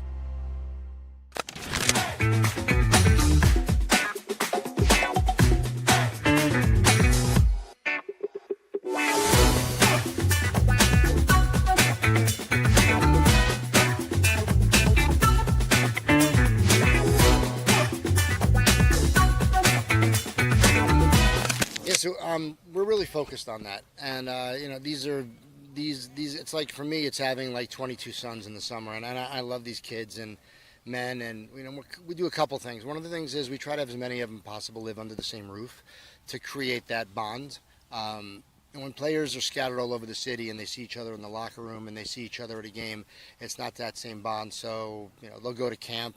Plug for camp, great bar, and it's like a fraternity a little bit. We make sure as many meals as possible together. We also want to give them the best nutrition possible, and things that maybe they don't know about, that they don't have a personal trainer for to pay attention to. So for me, and I tell them this at the beginning of every season, I want to raise great human beings. I want them to be a better person that they were before, that they are after. And I want them to go as far as they can in their career.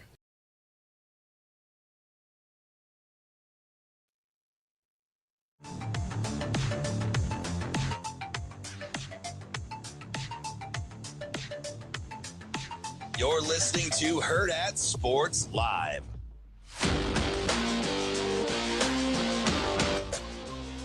We're back here on Hurrdat Sports Live. That's DBM, Ravi, Lulla, reminding you, if you're heading to work this morning, make sure you got that seatbelt fastened and make it click. It prevents injuries and saves lives, but only if worn properly. This message from the NDOT Highway Safety Office. Not a lot of seatbelts being worn on the hot take market last night when the Dallas Mavericks got the number 1 overall pick. Isn't that crazy? In the NBA draft. Our boy Matt DeMarinis was on it. Losing his mind. So he was in a special version of hell yesterday because the Chicago Bulls very easily could have had that ping pong ball. Yeah. If the coin flip had gone the other way, just based on how that particular standings worked out and where they were in that. Where did we get away from showing what actually happened with the Bulls? Was it balls then envelope or envelope then balls? So they used to do both. No, I know. At the same time. Yeah, I don't. Simultaneously. Okay. Back in the day. Because I used to watch these pretty, back in the day? Back in the day. Pretty religiously, I would watch these because, again, nerd. But I don't know. I also don't think that the ping pong balls helped rid anyone of their conspiracy theories. I know the envelopes certainly don't. Because people are like, oh, man, they got the frozen envelopes, and then, got the Patrick Ewing deal, which is, I think, which I think why they moved to the ping pong balls, and then for a while it was like the ping pong balls, and then they'd hand you an envelope. Why did they not let us see it anymore?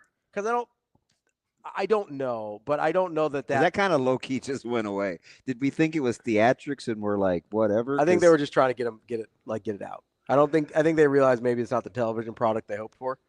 Oh, now we'd like to see it. Anybody that believes it's a conspiracy, though, like seeing the ping pong balls isn't going to stop them. But wait, though. So, okay. Now, this is funny. This is really funny. Okay. And you didn't have the stones to say this to Maddie. And I get it. He was. It seemed like he needed a minute. This is like ASAP Ferg, another level. By the way, that's a song that we probably need to put in the system. But Shane is gutless. So. Only mustard. Oh, you're exactly right. That's all we have. I'm on another. No, I gotta stop. Tourette's, man, when the music kicks in. It's a great song. We warm up to it. Oh, I know that song. But anyway, nope, not that one.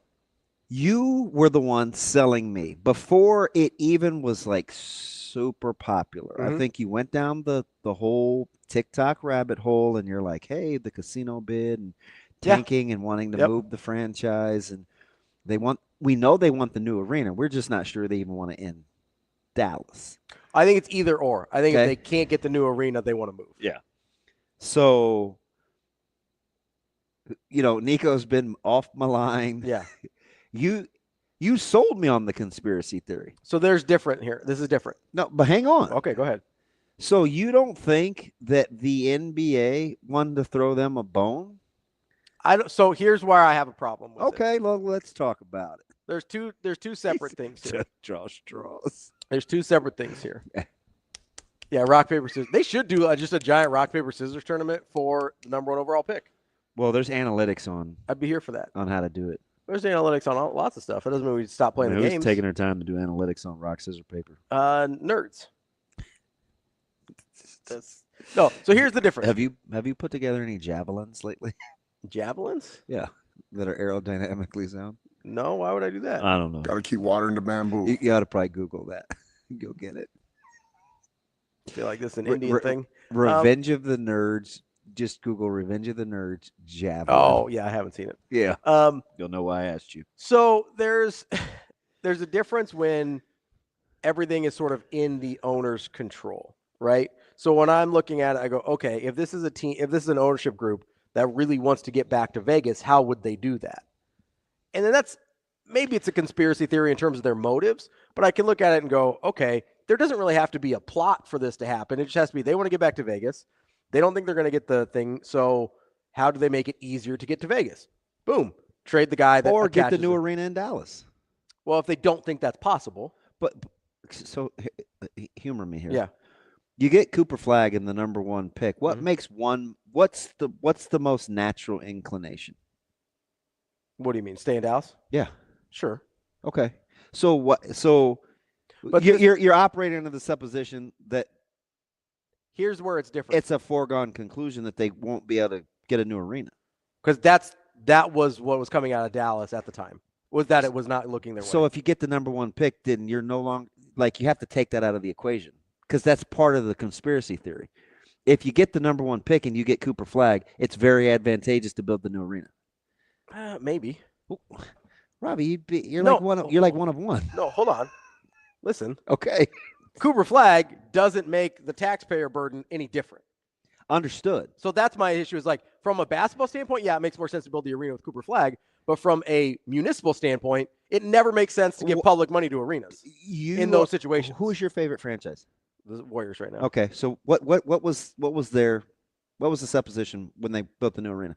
They wanted to have a good team to put in the arena. Okay, and you have a good team to put in the arena, and the arena was going to eventually pay for itself at some point, right? That's what they always tell us, and it almost never does. Okay, but they're not from Mars, or this is not some foreign concept. No, but they always. It's been done before. Yeah, but that is the thing that they always lie about. It is. Okay. They always lie about how much it's going to cost. Yeah. How much it's going to cost the city versus what it's going to cost owners. Somehow the city bill always goes up. I'm just telling you, it's not real. It's and not the owner real bill never feasible to think that everybody can run the Vegas and support a franchise. I agree with that. Right. I agree with that. I do. I do think the NBA eventually wants to get to Vegas, so that's part of it. And I think when you've got casino owners from Vegas, that there's a direct connection there. It's not just some mystical wonderland to them. There's a real connection there. Big mystical guy? No. He may still be incarcerated. I think I meant mythical, and I went mystical there instead. But they both were. Yeah, it's fine. But mythical lets you off the hook, though. There's difference for not knowing mystical. Yes. There's a difference, though, between owners. You no swine, but eating Popeye's chicken and watermelon to the brine. Yep, don't know that one. It's mystical. So absolutely. Feels like he's maybe being a little. He made a chicken sandwich yesterday. Yeah, it looked unbelievable. Squirrel. A little bit of that W side. Squirrel. No, I think it was made out of chicken, not squirrel. You don't have the heart because you loved your dog so much, and you don't like me. But do you know the dog in Up when he? Do you know the dog's name? It's Doug. Yeah. Yeah. You will never call me Doug, though. I know. I get it because of the squirrel. The affinity you have, but do I strike you as a little Dougie?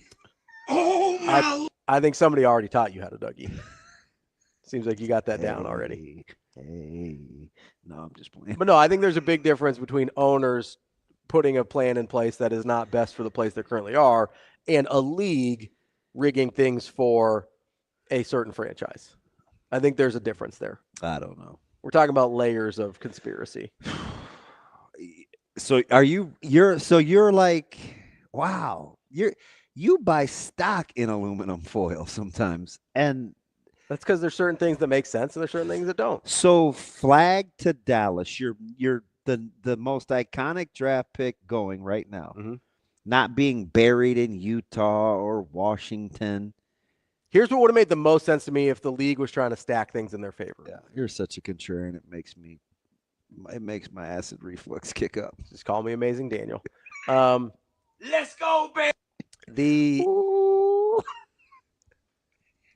Lock in, Dougie. Here we go. Getting tossed like a stir fry. So I think the most and maybe this is me.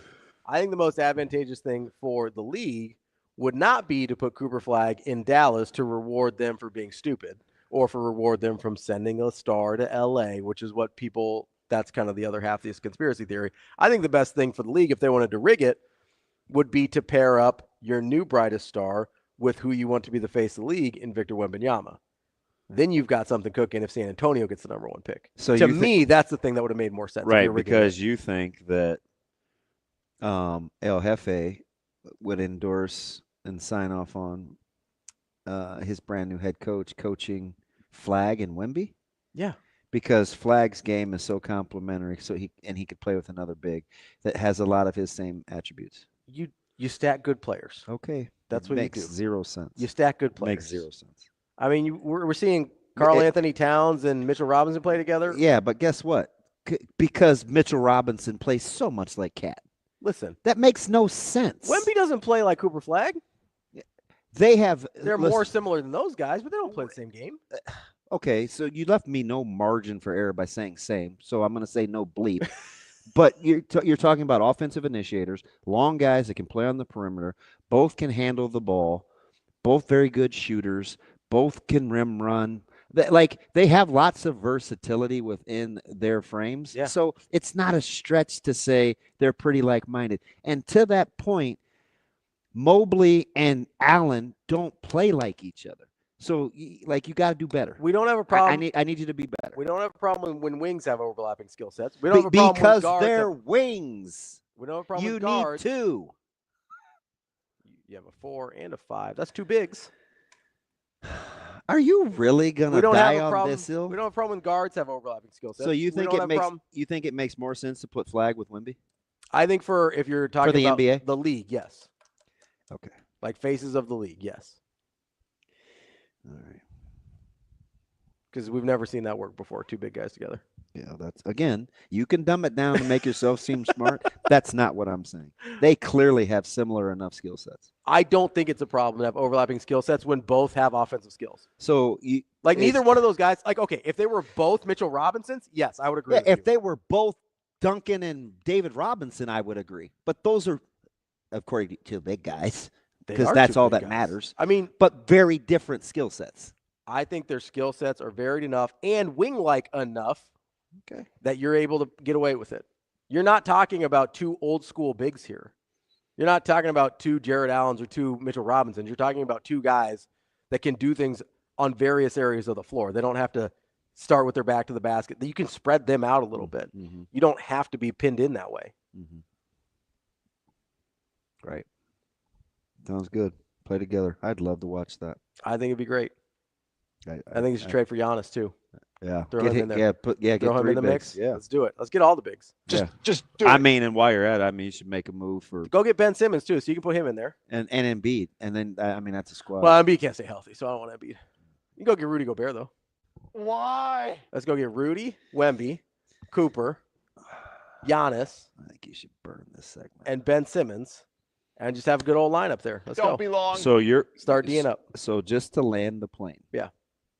No conspiracy theory was to be had because number 1, Vegas is the ultimate goal. And number 2, those are different conspiracy theories. And number 2, if it's not that, then and the league really wanted to league it, they would put Flag with Wemby. I just don't know how Dallas benefits them that much. Oh. So even if you don't like the San Antonio, I don't see how Dallas getting a guy that people think is generational. I don't see how Dallas benefits them that much. Dallas isn't that important of a market for the NBA, I don't think. What San Antonio is? If you don't think it's San Antonio, it's not about San Antonio, it's about Wemby. If you think Wemby's the guy, then you want Wemby to be successful. You don't want to share? I think you want your guy to be successful. The NBA's always invested in faces of the league. That's all how they've always operated. Whether there's Magic and Bird, whether there's Jordan, whether you think it's Ant now, Kobe, LeBron, whoever, pick a guy. They've always invested in the faces of the league. So if you think they're rigging something, it makes sense it would be either one of their major markets, so LA, New York, Chicago. I don't think Dallas is that important to the league as a market, and they don't have anyone there that you want to be the face of the league anymore. So why help Dallas? Like, So- what's the win there for the league? Well, it really isn't, because according to Kobe and TK, one of the biggest accounting firms in the world is not going to rig a draft and ruin their own reputation in the process. Not that we've never seen that done before, Kobe. I mean, there have been no reputable firms to ever cheat in business. It's just never. And so I don't want to accuse Ernst & Young, because it's allegedly never been done before. And as my man Thomas says, Ernst & Young advised their employees to cheat on an ethical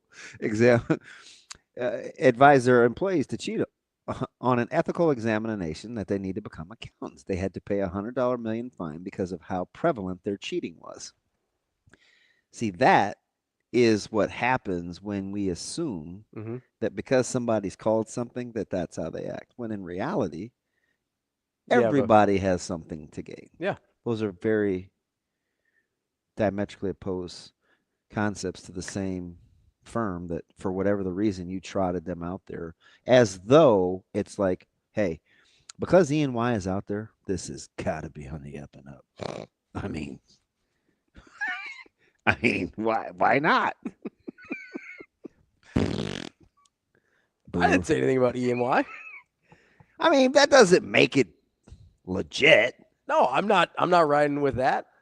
I think it's because it doesn't make sense for the NBA. Dallas is a huge market. I don't think they're that important to the NBA. I get size-wise they're a large market. I understand populations. I don't think they are an important market to the NBA. I'm going to need you to take a whole mulligan. So where's the cutoff? Like 4? And it's in his mind. It's 5? Yeah, I can't. No, it's an arbitrary. I can't wait to read the group text. I mean, because Dallas is what, 8? I want to send this to I Jacob. think Dallas is like 4 or 5. They're up there. Yeah, population-wise. I don't think I think Miami. Does that make sense to you? I think Miami's more important of an NBA city than Would you Dallas. stop? I do. Because they attract so many free agents. As a franchise. Because of the. I mean, all I hear about is state income tax and being advantageous to Florida. And you know what they do? They rack up so many good free agents. I would say the same things about the Clippers. That's a huge market. The Clippers aren't an important franchise in the NBA. Do you know why? I hate the analogy. I get it. At first blush, it makes sense. But do you know why the LA Clippers aren't a valued franchise? Because you have the LA Lakers. And you have the Houston Rockets. You have San Antonio Spurs. You have that area of Texas covered. They ain't Dallas. Okay, cool. San Antonio's not Dallas. It's just a bad comp. Are the Knicks important? I don't even think Dallas cares as much about Dallas as you do. Who's you? In terms of the NBA, Dallas is a football place. I don't think. I think it's an important market to the NBA. Agree to disagree. I mean, just the merit though. I don't think it's an important market to the NBA. You literally just said they have Houston and San Antonio. Yeah, they have Texas covered. One of the most notoriously small marketed franchises in NBA history. You used as a comp to the top 5 market in the NBA. San Antonio is a more important market to the NBA than Dallas. San Antonio is a better franchise, a better part of the NBA than Dallas is. And Houston covers the population part. Okay. They aren't that far apart. I don't know what to tell you. I don't think Dallas is an important franchise in the NBA. I don't. Okay. I don't think the Clippers are an important franchise. I don't think Sacramento is an important franchise. Again, small market. I think there's a lot. I don't think that. I mean, the Nets aren't an important franchise. I think you should go out on a limb. How do you think they feel about Utah? I don't think Utah's that important market man. Oh, sorry. I brought up Clippers, and that wasn't good enough. No, you brought it. No, you brought. No. See, I bring up the Nets. That's not good enough. That's disingenuous because that's how you kind of wiggle your way out. I specifically said the Clippers is a poor analogy because you have the Lakers. Same as San Antonio is a poor analogy because you have Dallas. What about Houston? You're ignoring Houston. I mean, Houston is what it is. Houston's a huge population in the same state. It's still not Dallas. It's a few hours away. It's still not Dallas. I understand that. Okay. So Inglewood's not Brentwood or wherever the two stadiums are. Big OJ guy. So why haven't the Knicks had more number 1 picks? Because it's not rigged. That's my point. That's my point. Okay. Like, if it was going to be rigged, the NBA would rig it for franchises that matter. That's the entire point. No, the entire point you're trying to make is that Dallas doesn't matter. You're operating under that supposition. I am not. Okay. So what you say doesn't make it so because you have a different vantage point. So if Dallas matters and Cooper Flag goes to Dallas, what does that do for the NBA? How does that help the NBA? Well, they have a. I don't know. Are you ready for this? I'm waiting for it. They have the number 1 pick and a budding superstar in a top 5 market. Oh my God! Oh my God! Why would they do that? Let's get him somewhere else. Why would they do that? Why would they do that? Why would they have the number 1 pick and a budding phenom in a top 5 market? It makes no sense. See, this whole thing was just to get you to admit that Cooper Flag's a phenom. Now you love him. That's not true. I mean, knowing Nico, he's going to draft Ace Bailey anyway. This won't even matter. Harper Jr., come on down. Go next. We're going to talk to Mike Schaefer, Husker 24/7. At Centris Federal Credit Union, we understand that the journey of building your own business typically starts with modest beginnings.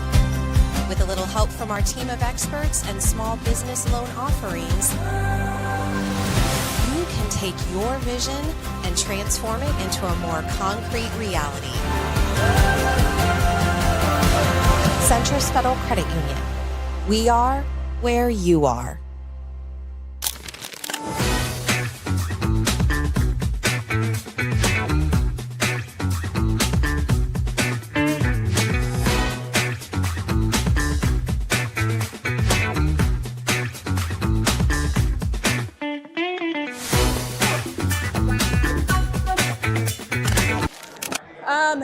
It's a great question. I alluded to this in the press conference, but Dr. Lee and Adrian, I think I align with their philosophy, their passion, and everything that comes with their leadership.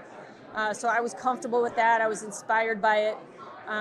Also, just the winning nature of the athletic department. They're obviously doing something right here, and I want to be a part of that. I want to try to help create history with the women's basketball program. And that part was really appealing to me. I want to be around winners, and winners are here. City of Omaha. I think the city of Omaha is a fantastic city. It's right in the middle of women's basketball mecca at the moment, with all the Caitlin Clark, and it's located in a region where you can recruit some really good talent from, Nebraska, Iowa, Missouri, Minnesota, Colorado, some of those ties.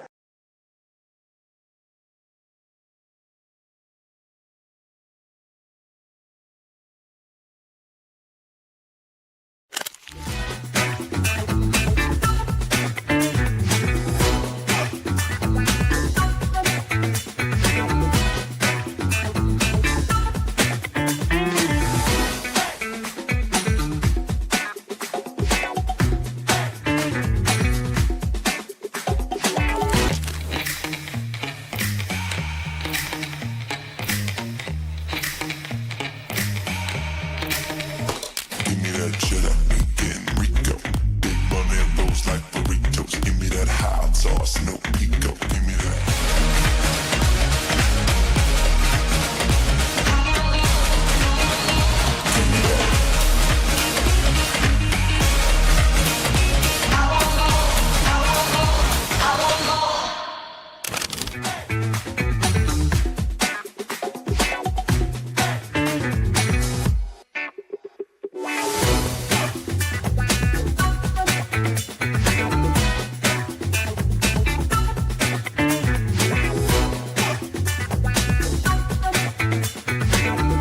It does. Anytime you miss it, I mean, it's the ones you miss that it's like, if we would have won this game or would have won that game. Absolutely. And, we had so many injuries last year, and the fact that they fought through and we battled and we were able to win 30 games, we were just shy. I feel like we were a bubble team at the end. So for all the returners to keep working and all the newcomers to come in, and Ava said it really well. I mean, this team started, even with the transfers that transferred in this summer, they started really working hard for this day last July.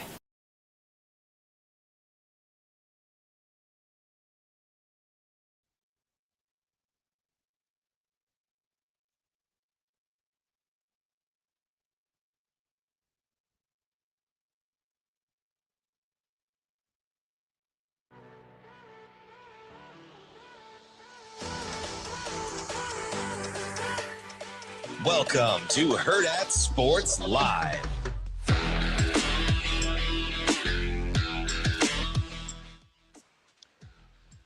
Welcome back, Hurrdat Sports Live, presented by Centris Federal Credit Union. That's DB. I'm Ravi Lulla, reminding you that where you bank matters, and that's why you should bank with someone who's invested in your local community. Credit unions embrace the philosophy of people helping people, meaning they reinvest in the communities they serve. As an example of this, Centris Federal Credit Union has invested over $250,000 last year alone into the communities, and their employees donated over 1,900 volunteer hours.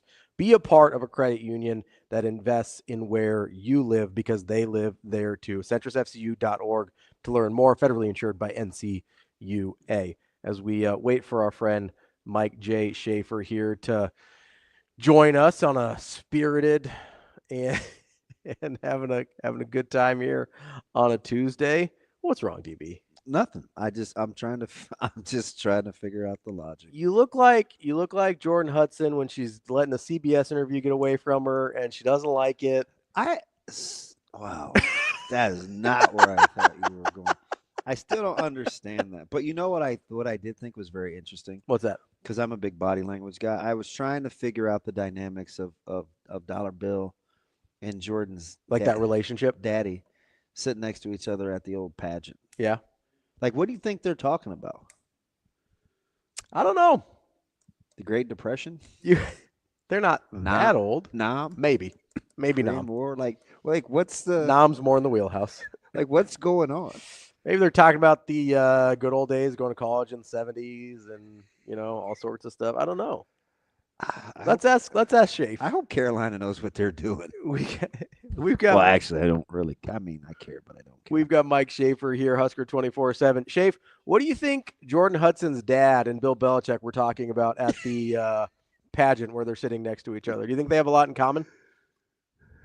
I don't imagine they have much in common other than love for Jordan Hudson herself. Different kind, yeah. But sure, yeah. Well, sure, but people can display love and affection in wildly different ways, I suppose. But other than that, no, I can't imagine there's maybe since they're probably both older men, they can discuss World War II and their thoughts on the tactics used in the Second Great World War, or perhaps they can talk about Amos and Andy and the great radio programs of yore. Yeah, something like that. Schaefer, you don't have TikTok, do you? No, of course I don't. You know that. You send me TikToks and I can't watch them. No, so I just needed clarity. Not that you don't have access, but I'm not saying like you actually TikTok. I'm just saying like you can't see any TikToks. No, I don't have the app. I don't plan on getting the app. Because I made a determination that I just wasn't adding any more social medias. Somewhere around like 2013, I wanted Instagram to be the last thing that I ever had. So. I'm lousy on Instagram. I barely use it. I just. That's all right. I totally just. But the kids, the young people, man, they're all over IG. With announcements and stuff. But anyway, where I was going with this is there's this thing going on my algorithm, and there's a lot of guys that are kind of hip to it, but it's now that those of the red hair persuasion, like gingers, are now considered to be minorities, like real brothers now. And so we've been going through this, and you say a lot of things, Schaefer, where I feel like we're kind of kindred spirits. So I'm like, were you wondering if Schaefer was a ginger? Is that like, what you're? Yeah, I'm like, maybe there is something to the red tinge, right? I don't know. There's not a lot of hair to discuss whether it's brown or blonde.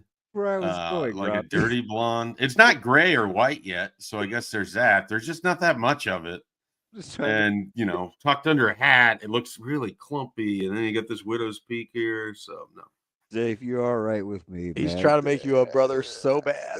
He's just funny, guys. I just like laughing. Just for clarification purposes, Bill Belichick is 21 years older than Jordan Hudson's dad. She could actually be Jordan Hudson's dad's dad.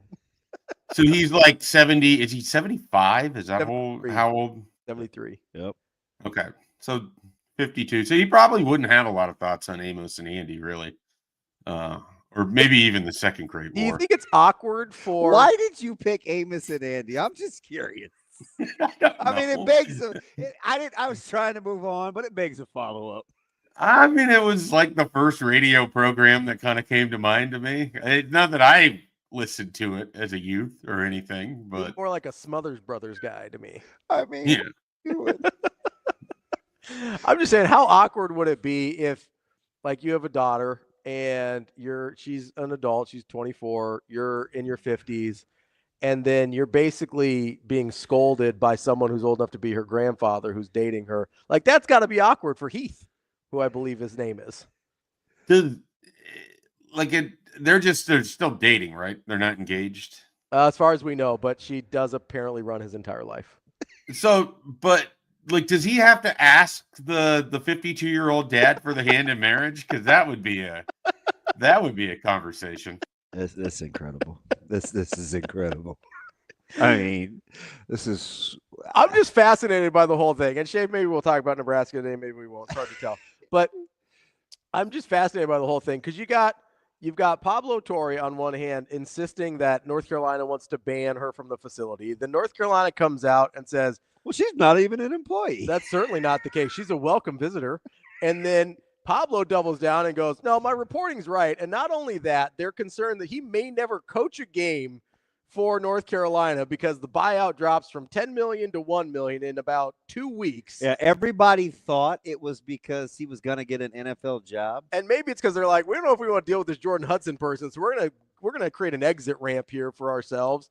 And meanwhile, apparently, also according to Pablo and reporting he's standing by, his family's worried about the fact that she's got some weird, like, leverage or blackmail on him that's causing this whole thing to happen. Like, this is the best professional football coach of all time, probably, and he's caught in some weird, I don't know, catfish situation. Like, I don't know what's happening. All I'm saying is if a 30-year gap wasn't good for Shannon, 50 can't be good for Bill. Like, as a dude, it's just you hate to like, what good could have come out of this, though? Like, what are we doing? I mean, I know one thing. Like, what are we doing? Knock it off. You asked what good could come out of it. From Bill's perspective, I imagine there is one thing he considers good about the situation. That's great. 60 seconds. What would that be, Ravi? Would you like to go into detail? I'm guessing the conversation. I'm sure they have a lot in common. Or her PR expertise, you know? See, that's what's funny. Very subtle. It's a great follow-up, Shay. Great follow-up. Hey, I was just curious. Maybe he wanted to update his wardrobe. You know, she seems to be a fashion icon. Well, she's a publicist, right? Maybe he just felt like what he missed during his run in New England was better PR. And if he would have had somebody like this, then Tom wouldn't have gotten so much damn credit, and he'd still be in New England. Exactly. It's just wild times, man. I just sorry about that, Austin. Okay, AJ. See, that's why we can't take him anywhere. How do you know they pillow talk? Bill probably needs a nap. I was like, that dude's going to sleep immediately. See you in the morning. Hey, Mike J.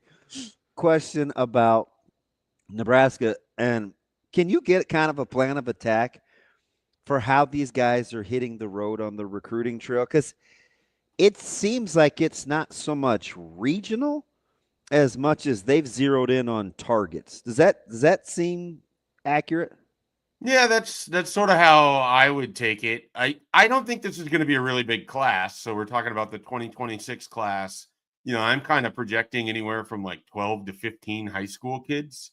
So if you've got 4 committed right now, you know, and I don't get the sense that it's going to be, if it is more than that, I can't imagine it's more than like 17. So there's just not that many targets. And it feels almost like part of it is, hey, we're gonna have you hit these high priority guys, and then somebody like Terry Braden, we have you out in North Carolina. We want you to hit as many spots as possible. Then we're gonna jump you over to Atlanta, where we've got some defensive guys that we want you to talk with, but there's also some 27, 28 defensive linemen. You can go meet with those guys. Hey, we've got Addison Williams coming in from Omaha to Atlanta, and he's going to be over there looking at some DBs. you can team up at this school because there's some high priority people for future classes. It almost feels like they know the 30 guys that they're going to pull from for the 2026 cycle. And so the rest of the focus is just getting them set up for 27, 28, where maybe they're going to have bigger high school classes once they have a better understanding of what the numbers are. I think they have a unique situation where it's a small outgoing class and a young roster, so they don't have to take a lot of high school players at the moment, leave some spots open for the transfer portal later on. And it's also the first cycle where you can go in-home in the month of April and May. And so that in itself slows things down a little bit, because if you want to really utilize your time and you want to say, see Deacon Schmidt over in Windsor, Colorado, you're going to go to his school, and then you're sticking around for that evening for at least an hour or two. So it's just not the same as the old evaluation period. And so they are attacking it differently.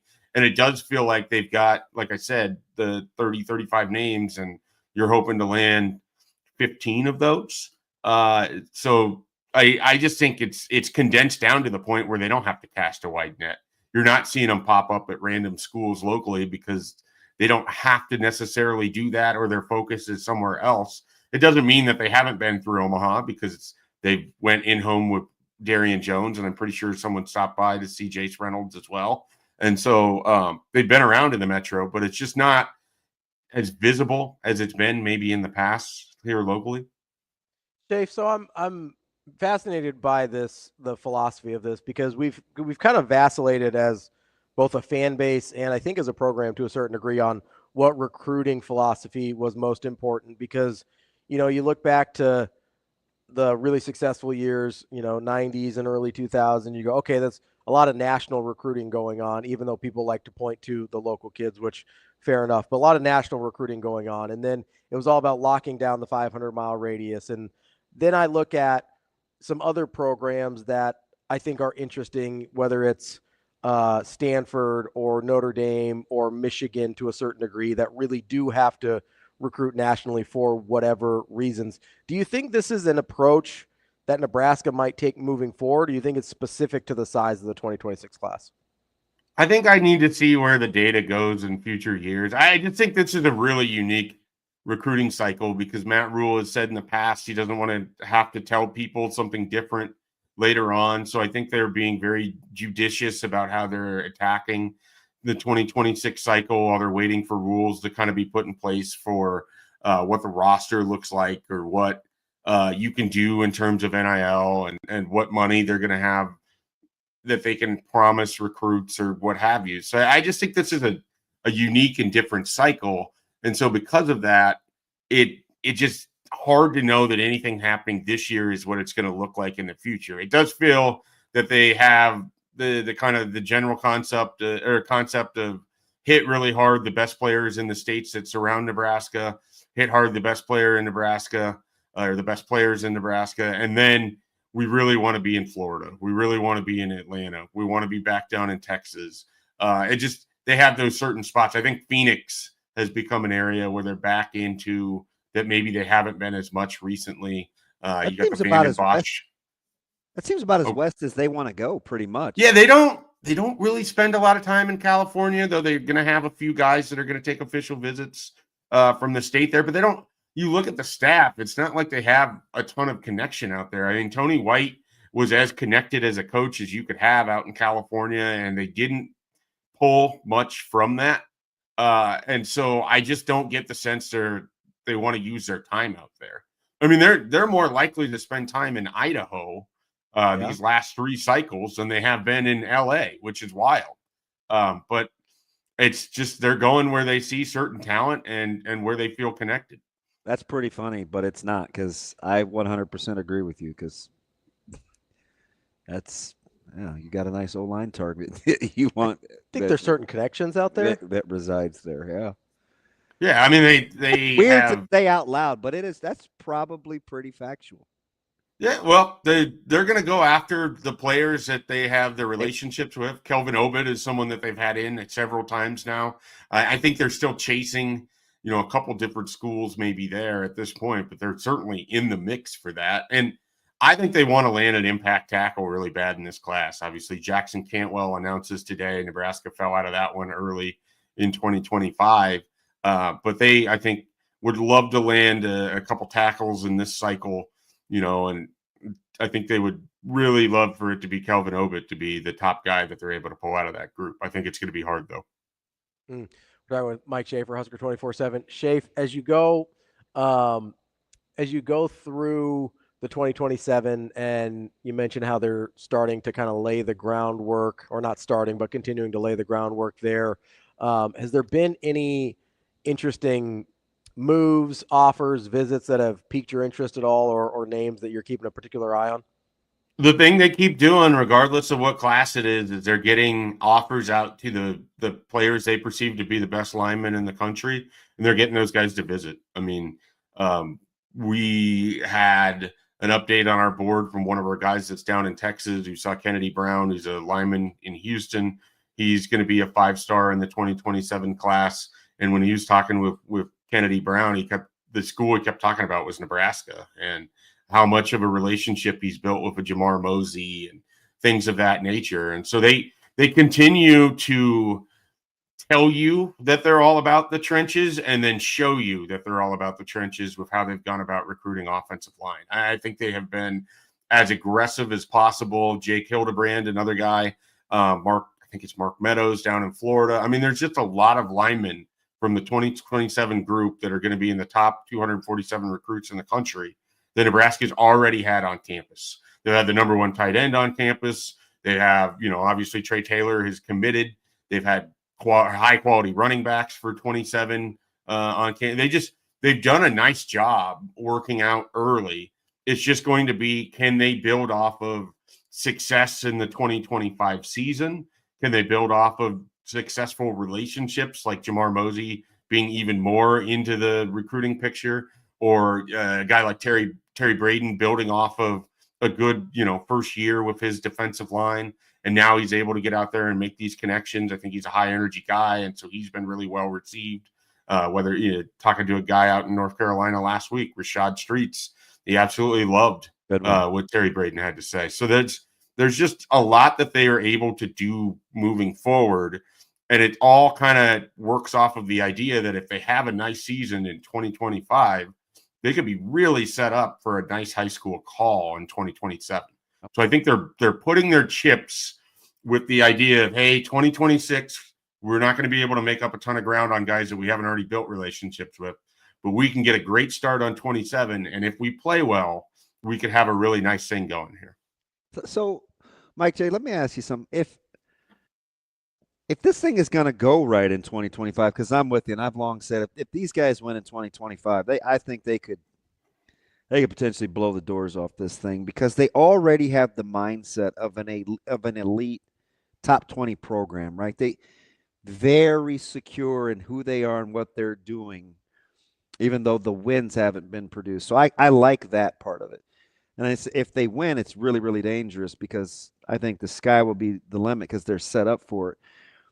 If they're going to get there, they got to do it on the field. So for you, are you more interested in, and maybe you'll get into if it's more important, but are you more interested in the combo of Butler and Addison Williams to springboard this thing on the defensive side, or the combo of like a Phil Simpson and Terry Braden, work their duality to springboard this thing if Nebraska is going to be where they need to be defensively?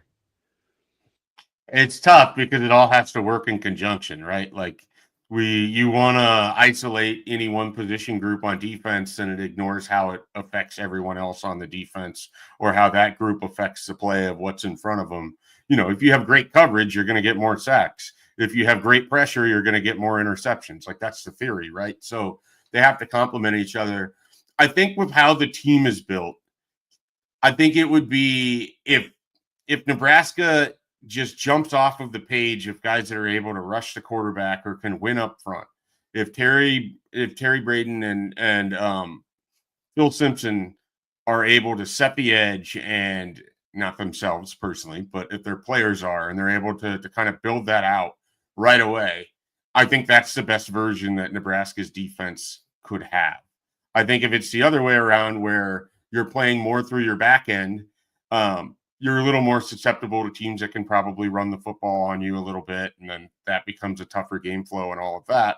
But I just think if the question is where I'm more intrigued or where Nebraska has to be more successful, I think it's the two guys that are largely involved in the product of getting after the quarterback. I just think the best teams in football have to win up front defensively, and it's hard to have a good team or a great team if you're just okay up front. And so I think the key to a lot of 2025 defensively is how fast that defensive line comes together, and that defensive front can win against teams and can put pressure on quarterbacks or take away the run.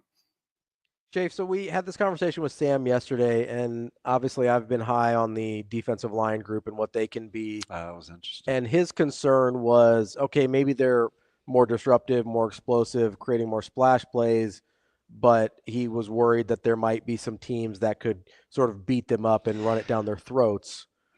It was kind Am I characterizing that or no? Yeah, it was kind of a hypothetical on what could ail. It was more in, well, if they're not going to be good and you're thinking they're going to be active, this is maybe the counterpunch. The thing that would hurt them. Yeah. If that's true and that they could be more susceptible to the run than they have been in past years, and for context, I believe they were 8th in the country in yards per game last year allowed, 17th in the country in yards per carry allowed, so top 20 rush defense. They were sub 40 in both sacks and tackles for loss, which I consider the more disruptive stats, right? So let's say those two flipped and you're top 20 in the explosive plays, closer to 40 to 50 in the running game plays. A, is that defense better or worse in your mind as you're picturing it? And B, who on the schedule do you think is actually built to take advantage of a team that is built that way in terms of be able to hurt Nebraska? Are you on the premise that they want to be more aggressive? Because I think it definitely comes across that they want to be more aggressive, but we don't know if that's, or I don't know, I should say, if that's because they have to be aggressive because they can't get there sending just 3 or 4. If they have to be aggressive because they're worried about holding up in coverage. If they have to be aggressive because that's just a tenet of a philosophy that John Butler wants in his defense. There's just information that we need to learn in that regard. As to if you flip the idea of the havoc stats with more of the rate stats, like the first part of that, doesn't some of that, not to be annoying with the question that you're posing, but isn't some of that going to be directly related to the type of offense that they have? So I say no, but this is why. Because the easy answer is yes, but independent of, like, I think you can talk about defensive stats without extrapolating too much on the offense.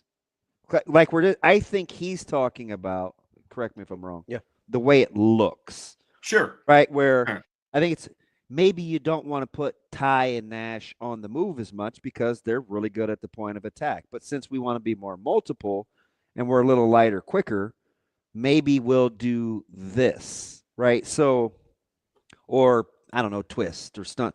The famous. So remember after Wisconsin, and I can't remember his name, kept scrambling on 3rd down and hurt us in overtime. Not Van Dyke. Mordecai. Yeah. And Coach Rule was like, hey, I don't know why, we had a lot of twists going on. We had some stunts, like we were opening up passing lane or running lanes for the quarterback. That kind of caught me off guard because I don't think he was happy with not just, pass rush integrity and letting the guy out of the back door, right? Conversely, this year, a couple years removed, it could be, well, this is how we're going to play because we think we're bendy or twitchy enough. So, hey, knock yourself out. And it's going to be harder to escape because we're more athletic. Right. So then you get more havoc plays, but you could give up a little bit more on the ground, like you mentioned, a draw or something like that, where it's independent of the offense. I think, but I'm thinking of in the sense of like, okay, if you're last year, remember that when he said that? Yeah. I was like, ooh, did we call too many stunts? Last year, Nebraska's averaging 3.37 yards per carry allowed and right at 101 yards per game allowed. So my thought is, okay, that's 3.37 is 17th. It's top 20 in the country. So if you want to go top 40, 50, you're talking about closer to 4 yards per carry allowed. But my thought is, okay, if you also become top 20 in tackles for loss, then that 4 yards comes maybe on a 2nd and 12 instead of on a 2nd and 7, and you're in 3rd and 8 instead of 3rd and 3. Like, that's where I kind of look at it independent of offense, where the Havoc stats can make it so whatever you're giving up in the, I'll call them rate or consistency stats, doesn't actually make you any worse. It actually makes you better still. Yeah, I suppose for me, some of it was what I asked about with the offense is if Nebraska has an offense that's capable of scoring more than just a few touchdowns a game, then other teams are passing more anyway. Other teams are going to be passing more, so their running stats aren't going to hurt you as much. So if your yard per carry allowed is in the 40s, but teams aren't running the ball as much because they're already trailing and they have to play catch up. Like that, some of it is, the marriage of how it looks and what the end result of the stat is can be wildly misleading if Nebraska is a team that's able to put up points offensively and you can't just run the football. So you catch teams by surprise or you take yards, but Nebraska is already up by 21 points. So if they give up 6 yards on this carry, it doesn't matter, that kind of thing. So I definitely get where both of you are coming from, particularly with the idea that they want to allow less leakouts, or they couldn't do as much or didn't do as much up front because they didn't have defensive linemen that maybe allowed for that, or they may have felt like they didn't need to take a lot of chances yes, because of the way they played up front. They're steady, and it protected the back end, right? Like there's lots in there. Yeah, the problem with that though is then you get into the situations where it feels like when you struggle on 3rd down, it's because the quarterback has just enough time to allow his receiver to break right into that route and drop it in for the whatever amount of yards that's needed there. I mean, it felt like when they had 3rd down issues, it's because they couldn't generate the pressure to get the ball out quick enough. So I think that's the thing that's giving me nightmares. Well, it's fantastic too, because we've heard these guys talk about playing complementary football. Mm-hmm.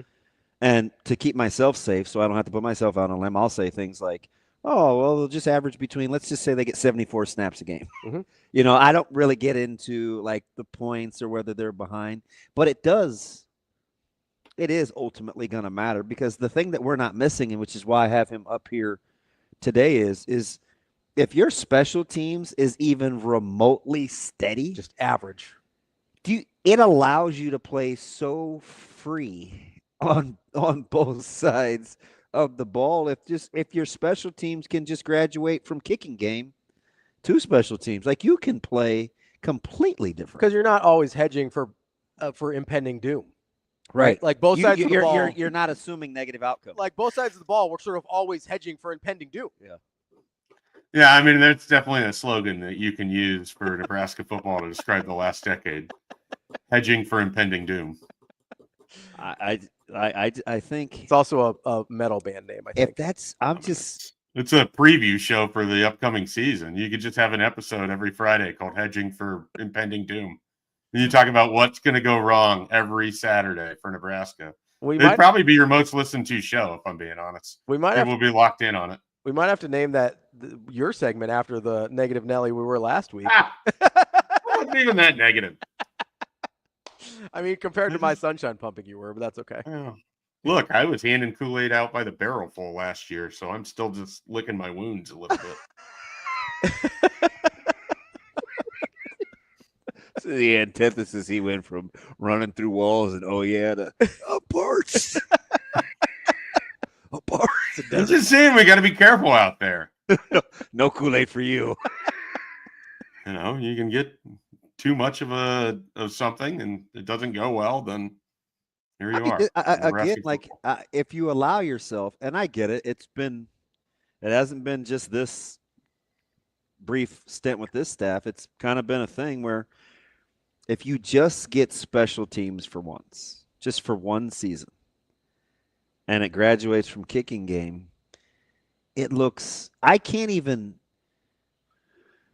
it's hard to kind of envision because it's been so ingrained. But if you just, just watching a guy get a snap for a punt and it gets away cleanly and the gunners aren't 20 yards away, it's probably going to bring tears to the eyes of people sitting in the stands. Yeah. I mean, allegedly, we've got a rugby punter now, too. And it's not secured. We don't even know who the punter is right now. He's Schaefer right again. It's not even specific to just this staff. Yeah. That's why it's hard to free your mind. Right? It's at always some point you just need the visual to go along with the idea. 2005? 2004, 2005. 20 years? I mean, it was before that. Santino? Yeah, it just hasn't been. And even when you had DeMornay Pearsonell, it's like, well, how far out can we kick this field goal? He's good from like 40 and in. So there was a phase that was part of the special teams, and it's like, well, don't kick it deep because we can't cover it. Like, it's always been something. At least as I remember. Long for the Alex Henry years. At least as I can remember. We once said, well, the only reason we're good on special teams this year is because Bo finally took it over. Like, that was a real thing. Do you know how long ago that was? 2013. Jake, I know. I don't. You're like rubbing it in. I mean, Bo was fired a decade ago, so it's your youngest son would have been at what age? He'd have been like 4 in 2013. Yep, he was 4. I appreciate that, Schaefer. It's good context. Happy birthday, Micah. Boy, he's on a roll. But I do have to ask this though, Mike J. Real quick. People get mad at us when we don't talk enough recruiting with you, so we X that out. Everybody gets mad at us for everything, Mike J. Guardians, you've got better start than you thought, or about what you thought? It's probably a little better than I thought, but they haven't been good. Like, that's the thing is they're 20. Oh, you're tough. 24 and like 18 with a negative run differential. 24 and 7. Yeah, their bullpen hasn't looked great. The starting pitching has struggled at times. The offense has 39-year-old Carlos Santana in run-producing spots where his slugging percentage being under 400 is of no help to anyone. They just keep winning in inexplicable ways. I don't know how sustainable it is, but the AL Central is good, so they're going to be challenged, and if they want to make the playoffs, they're probably going to have to make some corresponding moves in the summer. So, but I mean, Jose Ramirez is amazing. That's basically the given, and then everything else is kind of how they can pull it together. To Shade's point, they do have a negative run differential. No, I understand. 7 games over, so like that's kind of. I watched a team named. When they lose like 10-1. Milwaukee Brewers do that all year and win the division. Yeah, it can be done. That's an outlier. I'm just saying, like, you can win all these 4-3 games, and then it's the 2022 Minnesota Vikings. Like, you're 13-4, but you have a +7 point differential. Like, it's hard to skin the cat and survive every single week. It's harder to do it in baseball too. They may still have this under their belt, but the Royals had the most wins in May. A couple days ago, they were 8-1, and they don't do anything but win run games. Yeah, the AL Central is just. I guess the Tigers are just bombarding people with Javier Baez and Gleyber Torres. Apparently, Baez is back after a 6-year layoff. Yeah, I was going to say it's 2017 all over again. We got Javier Baez and Gleyber Torres, and lots of guys naturally with no help. Would you stop? Become much better after 7 years. I basically live with the greatest cynic in the continental U.S., and it's not you, Schaefer. It is this guy right here. Hold on, let me see. I'm not a cynic. What is this here? That's a. Would you stop? Oh, that's for my insulin. Sorry, I don't know why that was there. Javi Baez. Anyway, I mean the Royals are only like a +8 run differential. Yeah, it can be done. Tigers are like what 50 now. Well, I mean they get to play the Red Sox. Tigers are 84. It was basically softball yesterday. That'll count. I don't need to talk about that. That's uncalled for. Well, just yesterday they were like +9. I believe it was +12, but yeah. I don't need that in my life right now, DB. I'm trying to be positive. You wonder why I'm such a cynic all the time? Nope. I just cheering for my plucky Dodgers. Hopefully they'll get some semblance of a staff back. Oh, yeah. Thank God they climbed back into number 1. That was real scary there for like a month. We should have a celebratory Smash Burger Fest over Tony Gonsolin looking like a good pitcher again after being hurt. Yeah, it was getting kind of scary losing Blake Snell and Tyler Glass now, and your IL is just full of I don't know, $600 million. But don't worry, here comes Tony Gonsolin. Dustin May's healthy for the first time in a few years. I'm sure they got Kevin Brown on the horn. Is he going to come out at 60-some years old and throw for him? No, we're bringing Darren Dreifert back. Oh, Darren Dreifert would be fun. I'd be okay with that one. I heard they were going to bring back Nomo for no unrelated reasons to how the rest of the roster is constructed. You get great. Just thought he might be more comfortable now. That's all. We'll get Kopech back for a while. He's the worst, Shay. Well, his arm's fresh. He hasn't thrown in a while. More comfortable. That's all. It's fine. Mike J, are you excited for training camp? Like what training camp? Minnesota. We're still like a couple months away, right? Or you mean like the rookie camp stuff that they have going on? Got a good team. I'm more excited for us to get together with the dueling Blackstone breakfast for this game in Dublin on September 28th. Hey, how good? 8:15 kick. How good is that going to be, though? I don't know. Is it going to be Aaron Rodgers?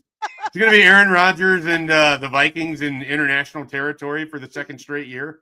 Is he going to end the game with an interception going for a game-winning drive? I'm glad you're not piling on considerably, being in a considerably better position. That's fine. Look, I don't know what J.J. McCarthy's going to be. I can't get excited about this season despite the fact they have a loaded roster because I have no idea what their quarterback is. That's incredible. I have no idea. That no one ever. And all of a sudden, Mike J sounds like the Schaefer's fan. I can't get excited about this incredible roster. Hey, are you happy or bothered that they're internationally they've got 2 on the schedule? I don't know. I mean, it feels like this is going to happen to every team at some point with as many international games as they plan to play now. So it's weird. Back-to-back Sundays, just your team's going to be done playing by 11:30. So I guess I get to watch the rest of the games and either be sad or get annoyed already that the Vikings haven't gotten enough credit for beating the Steelers and Browns by 12:30 in the morning. So, or in the afternoon. So that's a tough draw getting that division though for your crossovers. I'm actually kind of glad they're playing both of those teams in overseas to make it more of a 50-50. The AFC North you never want that 4-game slate. That's a tough. Yep. You're going to get physically beat up, and those are teams with 2 great quarterbacks in Lamar Jackson and Joe Burrow, and offenses that can get at you in different ways. Often, No. Oh, okay. How'd that sit down with Devers go? It was great. He's still pouting? Yeah. I saw he had a single the other day. That was great. I think I should trade him. Probably to the Dodgers. Just go along to game. You can't play DH for the Dodgers because they already have Shohei there. Shoot. So maybe he can't play first base for the Dodgers because they have Freddie Freeman. Dang. He can probably play third because they have third? Max Muncy, who hasn't been good in years, but he can play third. Hey, he did have a game-tying single the other night, though. Wow. Good for Mad Max. They really do need Look Devers at that. to shore up the lineup. Let's get him over to LA so that DB can have a good baseball team. That's some great sequencing that, one of his 4 hits that he'll have in the first 2 weeks of May, 3 of them home runs and 1 of them a single, and the game-tying single. That's nice. Max Muncy. You guys, it's fine. Optimization right there. Let's go. Appreciate the time as always, and this is why I take shots at Mason Rudolph. We'll talk to you next week, buddy. Thanks, Mike. See you guys. It's Mike J. Schaefer, Husker 24/7. I pretty much hate your guts. Listen, he was naming off the AFC North quarterbacks. I wanted to make sure you guys were included. That's fine. Will Howard, should I throw Will Howard in there instead? How does it benefit the NFL to have a schedule reveal and they're leakier than Shane's toilet? That's a landlord issue, I think. You mean my sink? Your sink. Oh, too. the sink, not the toilet. You all right? No. What happened? Oh, that was the wrong move. Uh-oh. Oh, geez. The Rockets, regular. Shane, you gotta hit the music. All right, we're gonna take a little break here though, so the DB can breathe this one out. We'll be back. More Hurrdat Sports Live coming up next. Give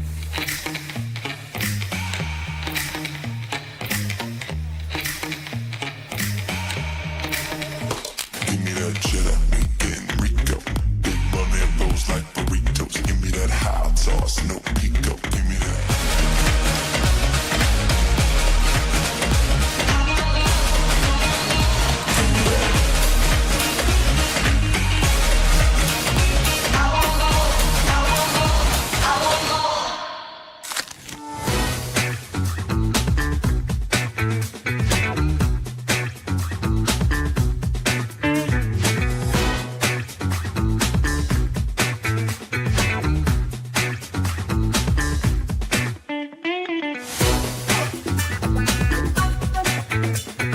Well, first of all, I want to thank you guys. You know, the media have been very, good to me, have been very supportive.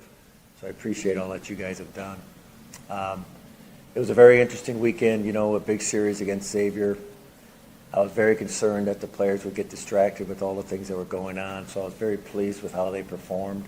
Even though we did not win Sunday's game, we still played well and with all the things that were going on before the game, and they knew there was probably some things going to take place after the game. So all in all, it was a good week for us. We went 3-1 against some very good competition in a very unique situation for everybody, myself, but more importantly, the players, having not gone through anything like this before. It's been a very rewarding season. I've enjoyed working with these players. It's one of the many reasons why I wanted to come back. We have such a good nucleus of veteran players, Nolan Sailors and Tate Gillen and Ben North, Kyle Hess, just to name a few. And they've done what I thought they were capable of doing.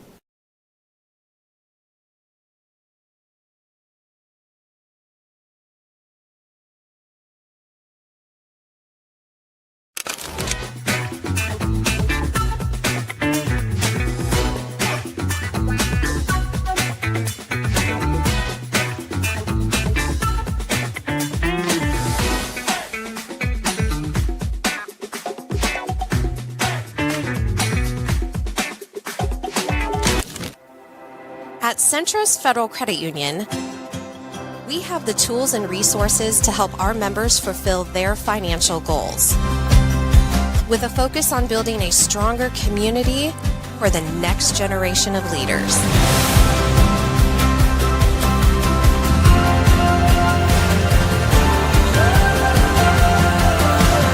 Centris Federal Credit Union. We are where you are.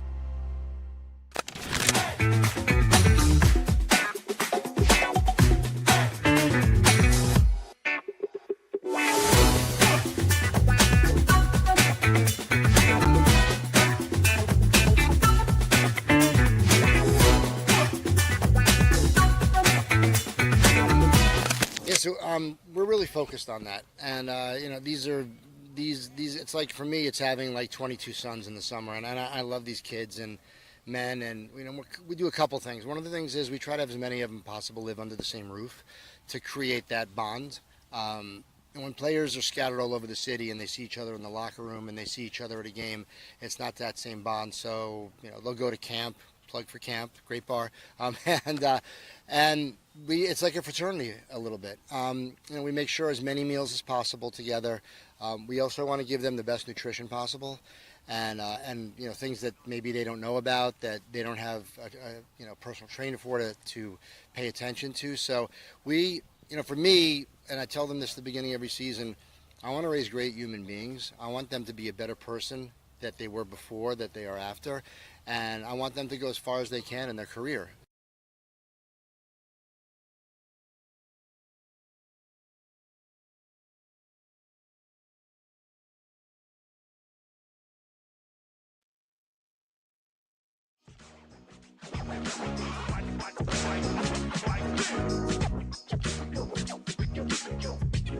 You're listening to Hurrdat Sports Live.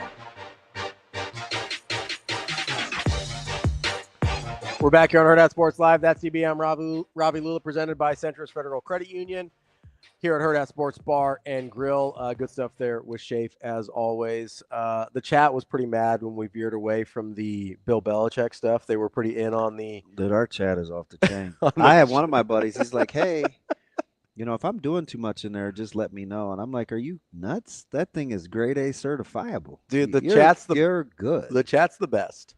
Even when they're killing me, that's the best. Yeah. I just love how engaged. I like how engaged they are. Making fun of my great thinking out loud processing. That's all right.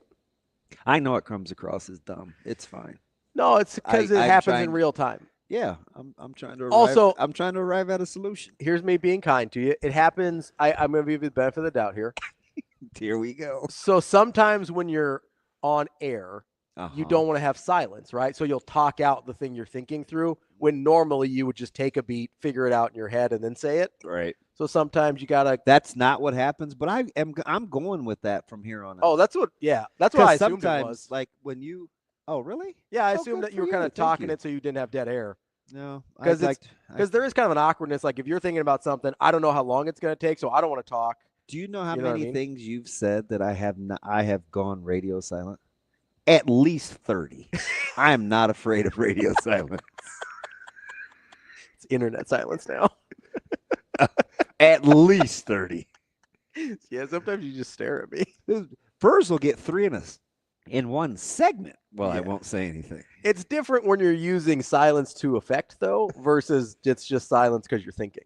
Yeah. I'm one with the kids. It's a little different. Wu-Tang. We're for Yeah. How about that Reverse ridiculous and list that showed up when we clipped the I thought it was a little funny. Of course you did. Just, Can you imagine somebody looking at that clip? Because sometimes people only just look at the clips and they see that whiteboard or that pad in the back. I know. They're probably trying to pause it and read what's out there. So I did that because I was like, where was he at on the list when we took this clip? Because I couldn't figure out if he had written ass on the board yet at that point. He was talking about Bill Belichick too, apparently. Childish. I didn't know Boost is greater than Ensure. I thought Ensure. What's the one for older people that's not Boost? I think that's Ensure is the other old people one. I think Boost has more protein though. Yeah, and Todd's not even old enough. We're almost the same age, and I don't take either one of those. I don't drink either one of those things. No, you just do regular protein, don't you? Yeah. Do you do shakes or just meat? I dry scoop. I don't do shakes because I don't You like dry scoop protein? Yeah, I don't want to feel full. That's disgusting. You just have to get it off your teeth. Yeah, I'm gonna stick with disgusting. How big of a scoop were like those protein scoops are big? They're bigger than like a Gatorade. They're scoop, bigger than like a but they're not pre-workout scoop. Yeah, they're not huge. There's a pretty good. I mean, they're pretty good sized scoop. It's fine. It's like a quarter of a And cup. it's not. It's a little more powdery too, so it's more like flour than swallowing sugar. Yeah, The it's easier to consistency. swallow sugar. Probably. That's some crazy work. I'm just saying. That's what you just rinse your mouth out and. Dry scooping protein is. You're the only person I've ever heard do that. So 2 reasons, and I get You it. don't wanna feel Everybody has their container. Yeah. Number 1, I don't want to feel full. Number 2, by the time I get all the gunk off, I'd rather have just wiped my teeth down. All the gunk off of what? Whatever you shake it with. Oh. Don't give me your little spiral balls or this container does this or this container Oh does no, I just that. deal with it. I mean, it's not like there's no good efficient way to If do I'm it. going to get the gunk off the little spiral ball, I'm going to just get the gunk off my teeth. Yeah, I would rather deal with the spiral ball 100% of the time. Well, you apparently leave dishes in your sink too. Well, yeah, they got to soak. It's your show. You're just doing what you want. Hashtag too soon. That marriage has been over for almost a decade. It's fine. Oh, inside I was crying. Which else was another good point from the segment that What's I'm that? sure was missed. What's that? If you're going to be that angry. Yeah, Yeah. keep that same energy. No, I 100%. And I believe that to my very core. Ravi? And I Why are try. these dishes in? No, I don't even do her voice. I probably wasn't anywhere close. I mean, she was not Southern or Asian or whatever that voice was. I don't know what that was. I don't know what voice you were doing. Asian? I don't know. What does Asian sound like? It wasn't like turning red or anything. We didn't have that going on. What does Asian sound like? Well, so people from certain Asian regions have an accent if they I'm not Schaefer trying to get you in trouble and then playing it off. if English isn't their first language. Get me in trouble for what? When he goes, oh, what would that have been like, for Ravi? Belichick? Yeah. Do you need me to do a visual? Like, no, never mind. How about no? I wasn't going to be graphic. I was just going to explain it. I'm just talking literally out loud. Like, like sock puppets or something. Just like Lamb Chop's Neighborhood for the kids, figuring it out. Like, so if you're an old person. Who's Lamb Chop? That was one of the PBS shows. It was like sock puppets, and I don't know, it was the thing. You can Google Lamb Chop. It was up there. I feel like I can't Google sock puppets, though. I'll Google Lamb Chop for you. I'm just going to Google Lamb Chop TV. Am I Do you not remember Lamb Chop? Lamb Chop show, see? Isn't? Yeah, it was like these puppets. Oh, I knew that. Yeah. Yeah, they had the voice in it. Was Yeah, exactly. That stupid thing. I mean, it wasn't great. That's the lady behind the voice? Yeah, she's a little scary. There's a lot going on there. Nice makeup game. Oh, it's a different time. Cute hair, too. How long that take? It's a different time. There's probably a perm involved. Jeez. Just get a conch and call it good. Some of your friends might call it a Jerry curl. Because a different time. It was more popular in the 80s. 31. So permanents so perms are not a thing anymore? They exist. Shut up, Great Clips. You're getting your hair cut for $10. What do you care? They exist. Plus 5. For the tip. They exist. I don't know how popular they are, Shane. Like, you can still get one if you really wanted. Not you. Your hair's not long enough. This dude paid $5 for just the tip. Like, really? Wouldn't you? It's more than Bill's paying. Belichick. Just simple for the math. PR stuff. No, I'm just talking about simple math. Oh. Get almost a 50% tip. Yeah, that's a lot. Well, I don't know. First of all, pervert. What? Second of all, child. What? Like you two in cahoots. That's what I'm saying. Oh, that's what you meant, right? Yeah. Yeah, okay. 50% tip, yeah, on top of the bill. And you don't have an option. That's what I said, on top of the bill. So did I tip okay? Just with a kind of a straight face. So did I did my best. The worst liar ever. I did my best. Did I not tip enough? Did I get to put more in the... I have to imagine you did not tip enough. No, 50% is pretty good. Is Wyatt not the greatest? See, I would never do that. He's Asian. He can. Yeah, he gets a little leeway. That's why I can make Gandhi jokes. Seemingly was a bit of a tough hang. Not as bad as Mother Teresa, though. I don't know how we do it. I'm just got to be careful there. I don't know how we do it. Never meet your heroes. Does my mom know we're on air? I don't know. I haven't said anything naughty. Even though you tried to make it seem that way with a $5 tip. No, I was talking about on top of the bill. The bill of it's not just your fault. The child over there was riding for it. It's mostly his fault. Yeah, whatever. I don't appreciate that. I do appreciate that he gave a 50% tip on his bill, though. That's nice. Well, I like it. I got 2 freebies for you today too. 50% is aggressive. I helped. So I helped TK out after burying him one day. So Shane, write these down so you don't have to go to Great Clips anymore. Well, or just $5. You'll be good. Just do it. It'll get you your tip. What do we got? I don't want to because I really can't stand you, and I'm gonna need a couple. Red Sox, baby. Yep, 100%. I know. As soon as you say that, it's gonna be Red Sox. The Red Sox will beat the Tigers, and it's not till 5:40, but it's Bello. They'll beat Daniel Tiger's neighborhood, and he's got Holton, I think. Yeah. Take the Tigers, or excuse me. Perdóname. Take the Red Sox. Take the Red Sox. Minus 115, light juice. Yeah, a little light Tampico. You seem like a Tampico guy. Are you Tampico? I'm not familiar. It's a type of juice. Nah, I'm probably right. And who else we got? Shane, I got one for you. We're going with the Winnipeg Jets. My Winnipeg Jets? Yeah. We're going 2 Ravi's today. They gotta go. They gotta even that thing up. Winnipeg will win. Need it. Get you all that good plus money. That's right.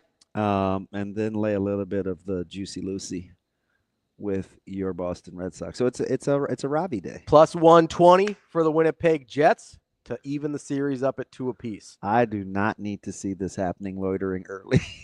So we're out here. We're out here, right? Literally. I mean, you a little nervous? Yep. Yep, I am. Do you want to talk about? I still get. What is we're out here? What is Wyatt doing? I like Wyatt a lot. He is gonna get me in trouble one day.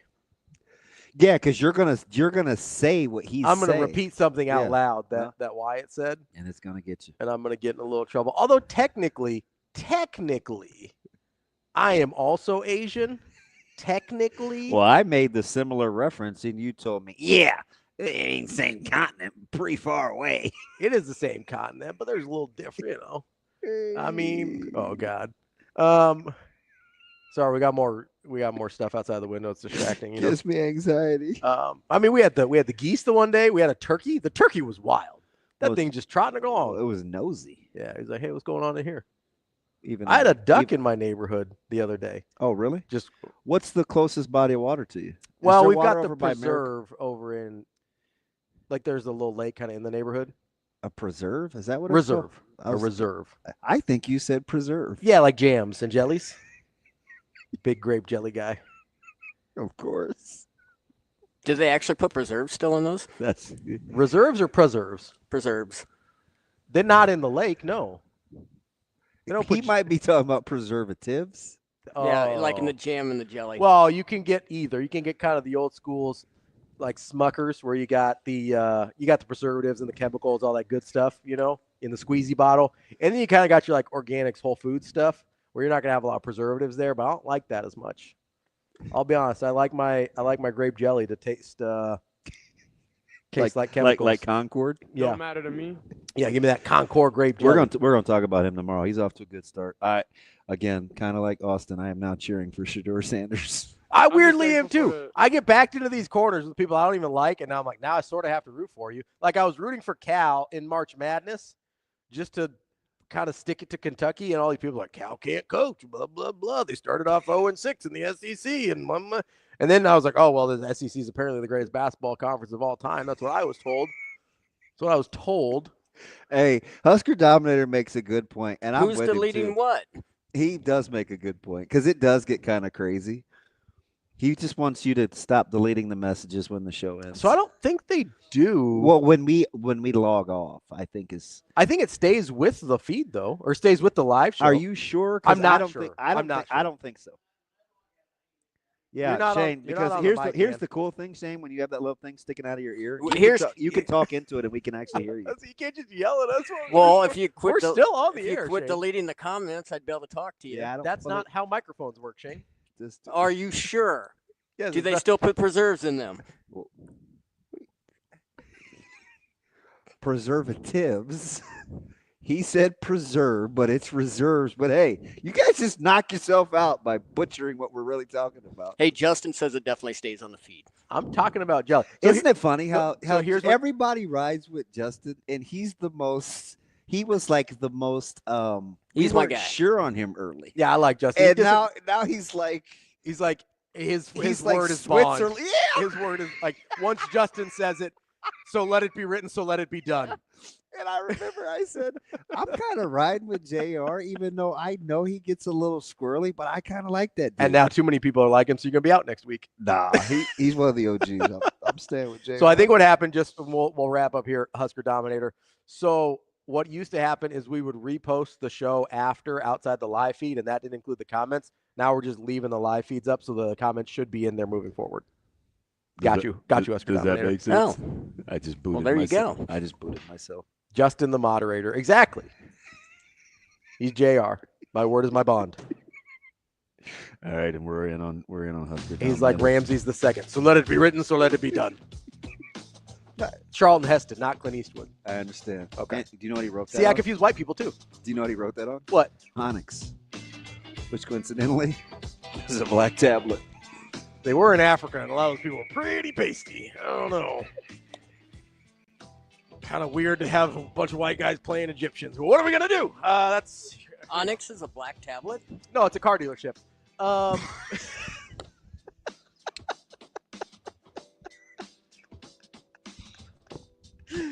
That's DB. I think we lost him. That's Shano over there. I'm Ravi. It's Hurrdat Sports Live. Special. See you. Have a good day. Love you.